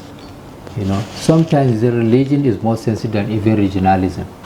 So instead of having, you know, first, second, third, fourth, all Muslims, you know, he said, well, let us have a mixture. Okay. We understand that Benjamin Kalu has been returned unopposed as the Deputy Speaker of the House of Representatives, and you could see as it is unfolded there at the great chambers of the National Assembly. Yeah. But I mean, we still have some other groups that still feel, you know, marginalized in a way, or maybe left out of the whole arrangement. Here you have an arrangement by the APC that we now have two lawmakers from the northwestern part of the country, Tajuddin Abbas, and also the Deputy Senate President, Jibril Barrow, all from the northwestern part of the country. And yet you have, say, the north central part of the country without any kind of representation. What do you think should be done to, you know, give that sense of belonging as well to that part of the country? Yeah, actually, it is my wish, you know, that the North Central too, you know, has a representation, you know, in the leadership of the National Assembly. However, it didn't happen. And in politics, you know, so much things may happen. If you remember in the 8th Assembly, you know, Femi Bajabiamila, you know, came from Southwest. Number 2 came from Southwest. That means the vice president. So it did happen. So now, you know, the president has to look at how is he going to balance, you know, the equation. You know, already, you know, the North Central, you know, has a secretary to the government of the Federation. So in the area of governance, you know, I think, you know, the president has looked at it from that point of view. And probably, you know, you saw in the majority party structure, maybe, you know, the APC will continue to have its own, you know, chairman, you know, from the North Central. So maybe and there might be other appointments that may come with they will pacify, you know, the North Central. All right. Well, thank you so much. We'll go back to the National Assembly now, where the swearing in of the Deputy Speaker of the House of Representatives is ongoing. Take a look. Solemnly affirm that I will be faithful and bear true allegiance to the Federal Republic of Nigeria, and that I will preserve, protect, defend the Constitution of the Federal Republic of Nigeria. So help me God. Oath of a member of the House of Representatives. I, Benjamin Okezie Carlo, do solemnly affirm that I will be faithful and bear true allegiance to the Federal Republic of Nigeria. That as a member of the House of Representatives, I will perform my functions honestly to the best of my ability. Faithfully, in accordance with the Constitution of the Federal Republic of Nigeria. In accordance with the Constitution of the Federal Republic of Nigeria. And the law.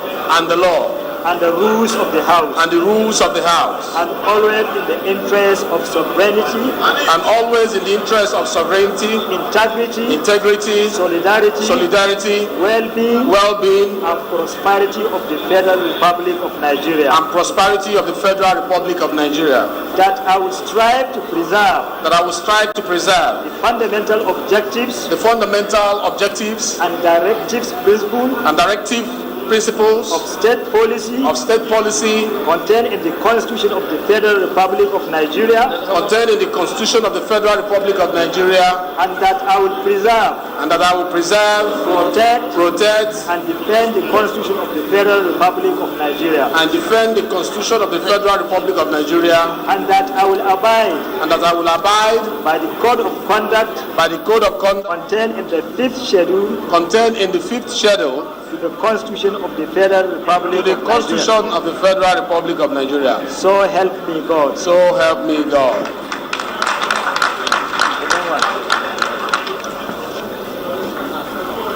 Deputy Speaker. No. Okay, so I'll give you this, but it is same thing. Okay. Now we come and mention Deputy Speaker. Oath of the Deputy Speaker of the House of Representatives. I, Benjamin Okezie Carlo, do solemnly affirm that I will be faithful, and bear true allegiance, to the Federal Republic of Nigeria, that as a Deputy Speaker of the House of Representatives, I will perform my functions, honestly, to the best of my ability, faithfully, in accordance with the Constitution of the Federal Republic of Nigeria, and the law, and the rules of the House, and always in the interest of the sovereignty, integrity, solidarity, well-being, and prosperity of the Federal Republic of Nigeria. That I will strive to preserve the fundamental objectives and directives principles of the state policy contained in the Constitution of the Federal Republic of Nigeria, and that I will preserve, protect, and defend the Constitution of the Federal Republic of Nigeria, and that I will abide, by the code of conduct, contained in the fifth schedule, to the Constitution of the Federal Republic of Nigeria, So help me God. Then where is your man?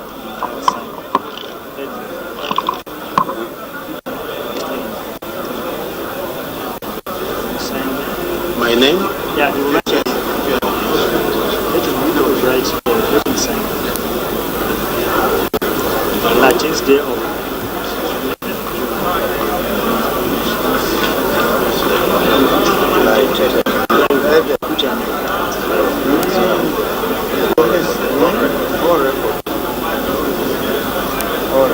over 350.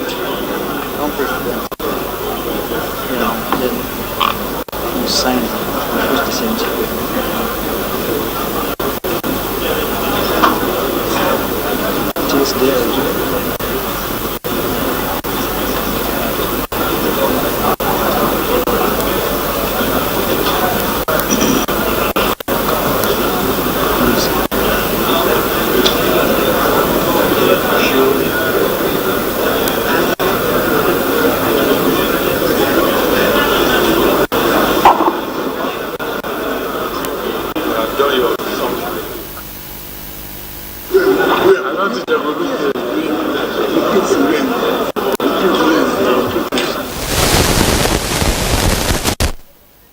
Benjamin Kalu, Deputy Speaker.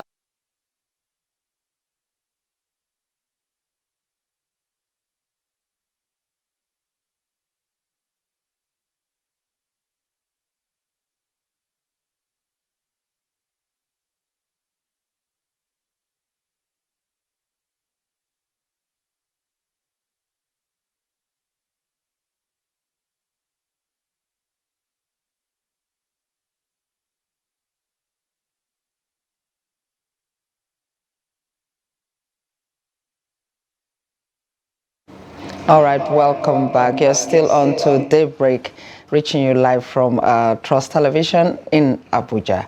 Yeah, the Senator, we just saw the Deputy Speaker of the House of Representatives taking his oath of office. So with that, we'll say we have come to the end of the election of the leadership of the National Assembly. So what next? Of the presiding officers. Of the presiding officers, of course. Yes. So now the next is for the party to come with their own, nominations for the other leaders of the two chambers. We will have the leaders, we will have deputy leaders, we will have whip and deputy whip from the majority party. But not as hotly contested as the major ones that we just had. It is the party thing now.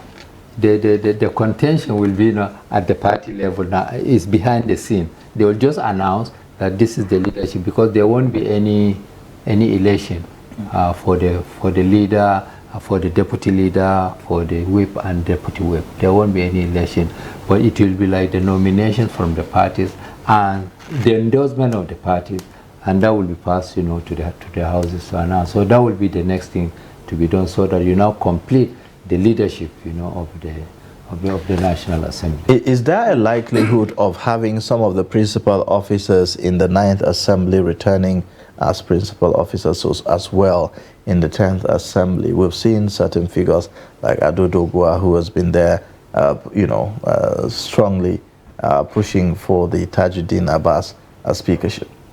Well, it may happen, it may not happen, because the Deputy Senate President is coming from Kano. And then you have majority leader of the House to come from Kano. So I think there are other considerations that would Okay, but where they don't come from the same state? In the case of Ali Ndume in the Senate, can it happen? It may be possible. It can happen. It may happen that Ali Ndume may now become, a leader. Although, some arguments will be, okay, a leader also coming from the state where we have the vice president. So they are all, a lot of, calculations, a lot of horse trading, but they are all possible things to happen. Once you are in this chamber or you are in this chamber, there are a lot of things that can happen. But on the Senate, I'm trying to see, how what do you call him, Gobir, who is the leader in the, the leader in the 9th Assembly, he's not coming back to the Senate. The deputy leader, Professor Borofis, is not coming back to the Senate. Yes, the whip is coming back, but the deputy whip is not coming back, at least that of the Senate. On the minority side, the deputy minority or the minority leader, Aduda, is not coming back. The deputy minority is coming back. Is from my state, Lao. Maybe he'll be promoted, I don't know. And the minority whip from Enugu state, he's not coming back to the Senate. And the deputy minority whip, I don't think he's also coming back to the Senate. So as it is now, we only have the whip that is coming back, and then the deputy minority that is coming back. So probably, PDP may nominate him to become a minority leader, but I don't know whether minority and majority will come from Northeast. So they will have to look at, how they can work that one out. Lao is from Taraba State. Lindume is from Borno State. So if one is majority, I don't know whether Northeast will have majority, minority, vice president, what have you. I don't know. And these are all political calculations. Another thing that a lot of people will be looking forward to see is how the former president of the Senate will now, relate with the new president of the Senate. That's talking about Amelawan and Godswill Akpabio. And we could also talk about the previous antecedents where we've seen, previous Senate presidents and the role that they have played after their role as either the most senior officer in the chamber, either as a president of the Senate or Speaker of the House? Yes, I think in his valedictory, speech on Saturday, he said he is willing to give whatever is required of him to give, to the Senate. Although he will not be as active as he will want to be, but it depends on how the Senate will want to make him active. But normally, the past president of the Senate, they serve as conscience, of the Senate, so that whenever there are some sticky issues that may have emanated from the 9th Assembly or the 8th Assembly, they have their own history of knowledge, and therefore they can be able to say, well, this is how this thing was done, this is what has happened, this is how we think should happen. Then, they will guide. Well, there are some persons, Doctor, who argue that kind of positions can be played from outside the National Assembly. You don't have to be within the National Assembly to provide that kind of support. Because we saw that in the case of David Mark, after he acted as Senate President, when he came in as a senator, he always occupied the last row. He sat on the last row, and sometimes he wouldn't even come. So some persons are saying that if you have occupied this position and you're not sure you're going to be as active, maybe somebody else should come from that area. Well, the fact that most of the time, like David Mark's example, they don't come regularly, is even a constitutional breach. Because in the Constitution, there is a certain number of days, at least, I think 181 days, yes, that you have to sit at least. And then if you are absent in the aggregate to more than 2/3, then your seat is bound to be declared vacant. By recall. Yes. Now, if they don't come and the people don't do anything, it opens a Pandora box of impunity. Well, it's because a lot of recalls. How many recalls have worked in this country? So apart from recall, the seat should even be declared vacant. That is what the Constitution says. Your seat becomes vacant if you're absent for so number of days. Now, in terms of former presiding officers, well, people have said they can offer advice from outside, but that is not, there are some issues that are of urgent importance. How do you start going around to look for them, to advise them, possibly maybe they're outside the country, and if they are in the house, it's an added advantage. You can take advantage of their experience to be able to handle some critical issues. And this happens only where they are responsible enough to participate. Even though there is no any other special status recognized by the House rules, isn't it? Is there any special status of someone who have served as a principal officer before and now is a floor member, so to say, quote unquote, in the chamber? There is no any special status, is there? As a rule, no. No. But in practice, there's a possibility. It all depends on the presiding officer.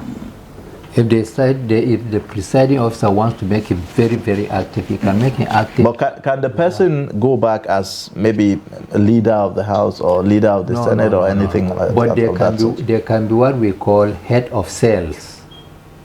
Because in every assembly, in every chamber, there are cells. Now, when it comes to, debates, the head of cells play a major role, because once the head of cell, speaks, then the other members within that cell will just adopt what he has said. So there are cells, but that is what about committee chair or as something? Committee? I'm not aware in the 8th Assembly if David Mark was any chair of a committee. But in the 9th Assembly, I'm aware, Senator Ekweramadu was chairing, one of the committees. So I don't know whether as a deputy Senate leader or former deputy Senate leader, but I'm not aware. And no law, no rule stop, a former presiding officer from becoming, a chairman of a committee or member of any committee. No rule like that. But it all depends on how the presiding officer and also, the former presiding officer want to relate, with the Senate. Do you know, as we're here talking... Doctor wants to add to that. You see, the issue is, in terms of former presiding officer, it is just that I've seen it all. I've seen it from the perspective of presiding, determining these things. So there's nothing now that is new. There's no new experience, nothing to motivate him to act. So they just come and just become like onlookers because they have seen it all. They have presided, they have determined committee chairman, they have determined the direction of the House or Senate. So coming now, they just believe that, okay, let us just watch how they do. So it depends on, as the distinguished said, how the former presiding officer wants to relate, how he wants to, because if you look at the architecture of the legislature, each assembly is independent. The 9th assembly has gone, we are in the 10th assembly. So if you are here, you are just a legislator. And if you are a legislator, then you should do like every other legislator. But because they have seen it all, they just want to be at the background, watching what they are doing. Well, Doctor, if you say they just want to be at the background, just watching, of what value is that to the people? That is why we say it is, if they do that, like former President of the Senate, David Mark, that we cited the example. If you do that, it is like a waste of the mandate of your people. Because your people have given you this mandate to represent them through robust debates, through active participation. So when you are at the background, it means you are wasting that mandate. That ticket ought to have gone to another person. So we will now tax them that once you are there, you represent your people the best possible way. Because you are not elected as the president of the Senate, but as a senator. So as you go into the House, like we have seen today, Senator Godswill Akpabio, it's just an added privilege now given to him by his colleagues. That's not what his people elected him for. So you must be able to justify the mandate of your people through active participation, irrespective of whether you were a presiding officer before or not. Senator, some people have raised their reservations, saying that all the aspirants then and now eventually we have one who has been selected as Senate President, that there are corruption allegations hanging on their necks by the anti-corruption agency. Yet the party, the APC, decided to select them as consensus candidate and all that. Do you think that there's a possibility of the litigations that is likely to follow as a result of their cases with the EFCC impacting on their duties as presiding officers?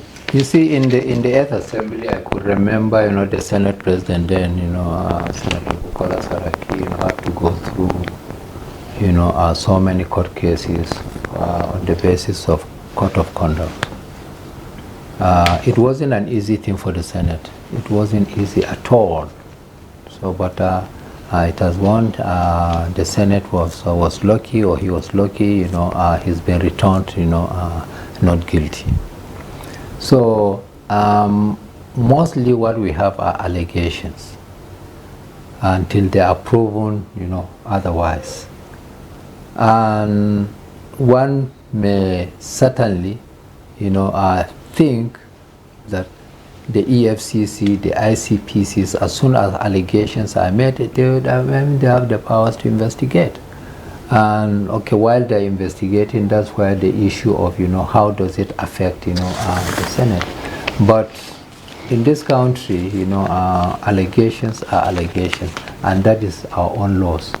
Unlike, French, whereby you are adjudged guilty until proven otherwise. Here you are assumed innocent until proven otherwise. So don't you see this affecting their functions? Because, very, very soon, in a matter of maybe weeks or a month or two, the lawmakers will be confronted with the situation of confirming appointees, ministers of the current administration of government and the rest of them. And the president of the Senate will be literally presiding over, all those sessions and the rest of them. So, in terms of how, those decisions are going to be made, don't you think that there could be conflict there? Well, there might be, but that is why I say it is always, a very, very difficult situation when we are talking about allegation. So until something is proven legally that, one is guilty, you will also, stand tall that you are not guilty. So once you are not guilty, you will perform your own role as you are not guilty. So there won't be any, this, conflict of roles or conflict of things that, okay, I feel guilty, such. So yes, there's a difference between morality and then the difference of the legality. So from the legal aspect of it, until proven otherwise, you are not guilty. Morally, yes, some people will now say, well, I feel, or he should feel guilty from the moral point of view. But sometimes, morality is not most of the time counted, especially in our context in this country. If morality is counted, many people would have resigned. As soon as something happened, you resign. That is why I respected, this lady from Ogun State, the former Minister of Finance. Yes, I really, really respect her. When something happened, she felt, well, I don't have the morality, to be here. So she just resigned and left. So I think sometimes we need to start seeing such things, before the law takes its course. One should say, I know, even though it is an allegation, I'm resigning to go. Senator, as we sit here today talking about the leadership of the National Assembly, there are lots of Nigerians out there that don't even have any confidence in the National Assembly. There are some of them that have said that there's no need for the two houses, the green and the red. There are some persons that have even proposed that the lawmakers should sit part-time. What do you think can be done to make Nigerians have confidence in this institution? Thank you very much. I think the National Assembly need to engage the citizens much more to educate the people. Because without such education, people do not think that the National Assembly is doing anything. Imagine a senator, at least in some of the things that I know, you have your office, you'll work on your bills, you'll work on your motions, you'll work on your oversights. So you are alpha and omega on everything. But people outside do not know that there are committee meetings, there are oversight functions. Okay, Senator, sorry, you hold your thoughts. I would interject at this point. We understand that the Speaker is giving his first address to members of the Green Chambers. Let's take a look.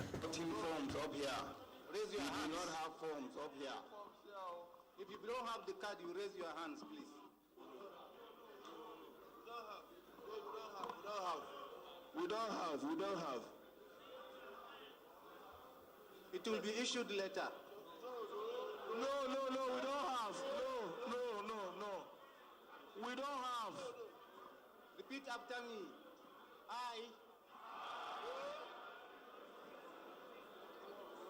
As you don't see how disorganized people.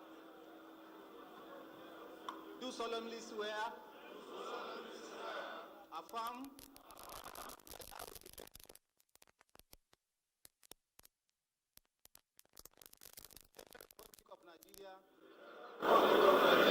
That I will preserve, protect, and defend the Constitution of the Federal Republic of Nigeria. So help me God. Oath of a member of House of Representatives. I do solemnly swear or affirm that I will be faithful and bear true allegiance to the Federal Republic of Nigeria, that as a member of the House of Representatives, I will perform my functions honestly to the best of my ability, faithfully, in accordance with the Constitution of the Federal Republic of Nigeria, and the law, and the rules of the House, and always in the interest of the sovereignty, integrity, solidarity, well-being, and prosperity of the Federal Republic of Nigeria. That I will strive to preserve the fundamental objectives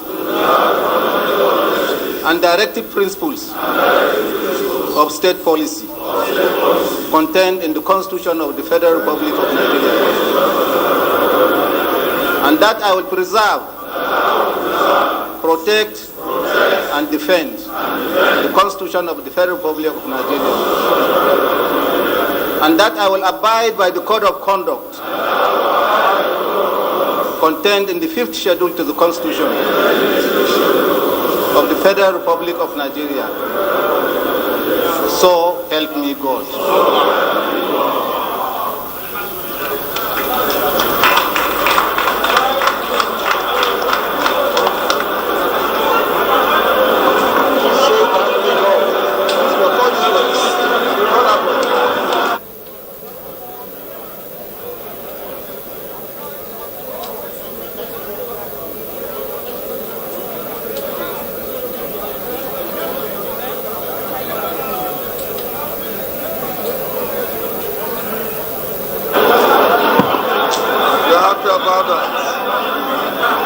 Congratulations, everybody.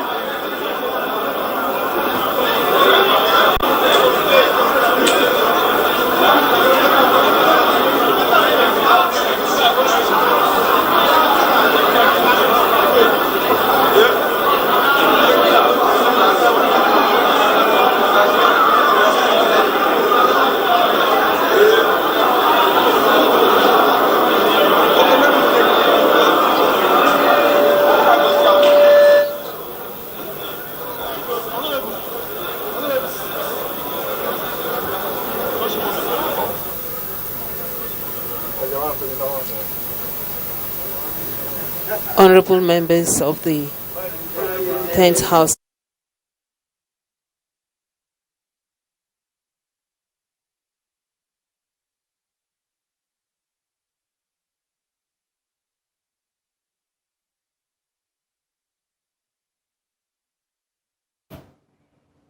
All right. Well, thank you so much for staying with us. Proceedings at the House of Representatives after oath taking of members of the House of Representatives. You could say that, well, it's almost come to an end now, the inauguration of members of the National Assembly. We're here in the studio still with Senator Yusuf, the former senator representing Taraba Central, and also Dr. Sam Oguchi, coordinator of Center for Legislative Engagement, Yaga Africa, both here in the studio. Thank you so much for staying with us all through from the beginning up till this point. Thank you really for your patience. Well, before that interjection, we were talking about the Nigerians and what they think about the National Assembly, really.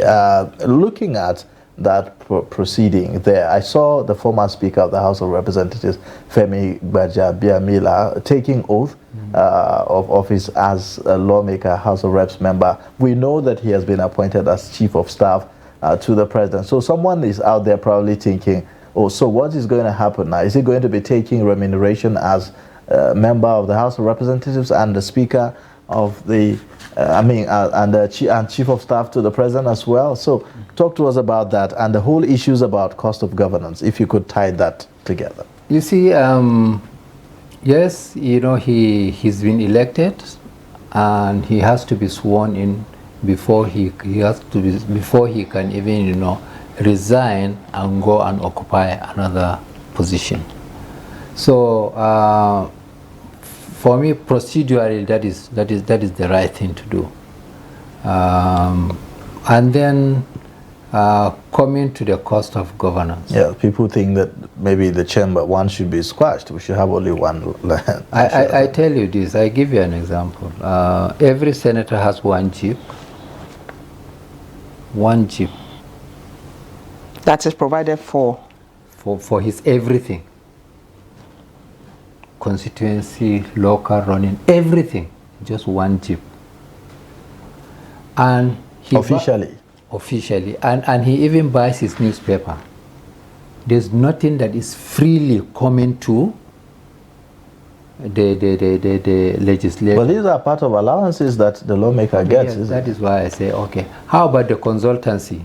Who pays him for the consultancy? He's been paid to come and provide services in terms of representation, in terms of oversighting, and in terms of making law. How much is he paid for the consultancy that he does?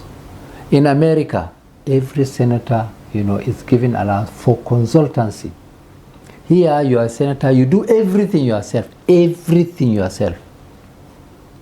Committee chairmanship, committee members, you do everything yourself. But a lot of people outside do not know.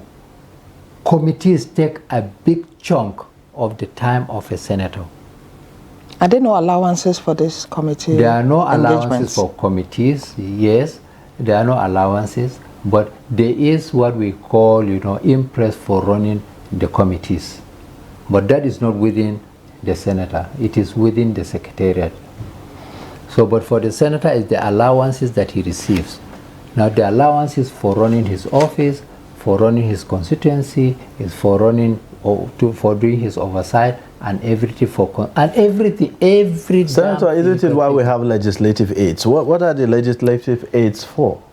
And they are being paid by the government. Legislative aid, yes, you have senior legislative assistant, you have, yes, legislative aid, legislative assistant.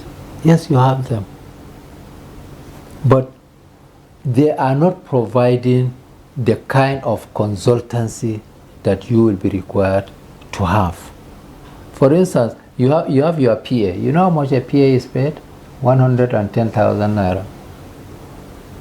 So even from your allowance, you have to augment what are paid to other aides. And most of the time, especially that if you are a very, very, very hard-working, senator. I had 9 committees, plus so many ad hoc committees. Yes, I have clerk, my own clerk under my own, our chairmanship. We have our own secretariat. But it is beyond that. An SLA, once he prepares something for you, you think you just take it and clean that, okay, whatever. You have to also do your study, you have to also do your research, you have to also to confirm what he has done is right, you can present it as a debate. So there's much more. Well, Senator, it's just so hard to believe because there are other allowances that we hear about, constituency allowances and, all sorts of packages, entertainment, wardrobe allowance and the rest of them. All these are what we call allowances. But constituency projects is a different thing altogether. Constituency project, if there are no constituency projects, I am telling you some areas in this country will not have a single project. Because no minister thinks, because he didn't go for campaign. But you as a legislator, you have gone to polling units, you have gone to wards, you have done campaign, you have seen, what is lacking, and therefore when you come, say, okay, there is allowance for constituency projects. And then the constituency projects are executed by the executive side. Senator, if senators or lawmakers were working so hard and the money was not as much, why do Nigerians feel differently? Honestly, I don't know. That is the wrong perception there. That is why sometimes I call it, lack of proper interaction between the legislature and the media. Senator, is it a perception? Because Nigerians see these senators when they visit the villages. They see the hillocks. They see the big cars that they drive, the SUVs that they're driving. They see how their families live. They see how they travel abroad. They see, the kind of cars that their children drive. They see that their children school abroad. They go for medical treatment abroad and all those things. They see all of these things. So maybe I should let Doctor also chip in here. Do you think that this is exaggerated, the jumbo benefits or allowances that comes to the legislators? I would say I will attribute this to media hyping sometimes. You know, there was a time I was attending a public hearing at the National Assembly, and we're talking about budget padding. Budget padding. The legislature is not expected to just pass what the executive brings. It is settled, even the courts have held, that they can alter like every other lawmaking process. But what do Nigerians know? Once you do that, they say padding. Oh, legislators are padded. And I was sitting side by side with a journalist, and we were interacting. And he knows. I say, you know this thing. Why do you now give a different impression to the public? It's what the public is fed. Now, as he said, there is this need for sensitization of the electorate, of the people. People don't know. That's why constituency relations become very important. That's why we charge legislators to have constituency offices where they can interface and interact with their constituents. People should know. As far as I'm concerned, they have allowances, but it's not as people think. It's not as people So you mean Nigerians have unrealistic realistic expectations from their lawmakers? In fact, the expectations are far above the voting what the legislators can even imagine. 46. Now, you see a situation where people think that legislators are super rich, that they don't even know what to demand of them and the executive. They don't know what is an executive function and legislative function. Somebody wants to take a second wife, he starts looking for his legislator. He wants to do naming ceremony, he starts looking for his legislator. He wants to do birthday party, you see, when you have all these things, it tells you that the people are not aware, people are not sensitized. But doctor, there are areas also where once the legislator wins election, you don't see him again until maybe the next round of election is coming. Yes, that is why we are saying they must have functional constituency offices. Where they can, in fact, your constituent can walk in there, drop a suggestion, drop burning issues, where your staff there can relate to you, and that can form the basis or a basis for representation. Something has happened, they drop it in your constituency office, they have sent it to you, you raise a motion, without even necessarily going to the village. That is if you have a functional constituency office. You know, what we have in Nigeria is a situation where politicians go to the grassroots during election, and after election, they become like the air. Nobody sees them anymore. And if this happens, it breaches in fact, it creates a huge gap between them and the citizens. Okay. Senator, sometimes people argue that some of these unrealistic demands and expectations from constituents and from Nigerians is part of the justification for why some politicians or lawmakers compromise, you know, in certain areas and all that.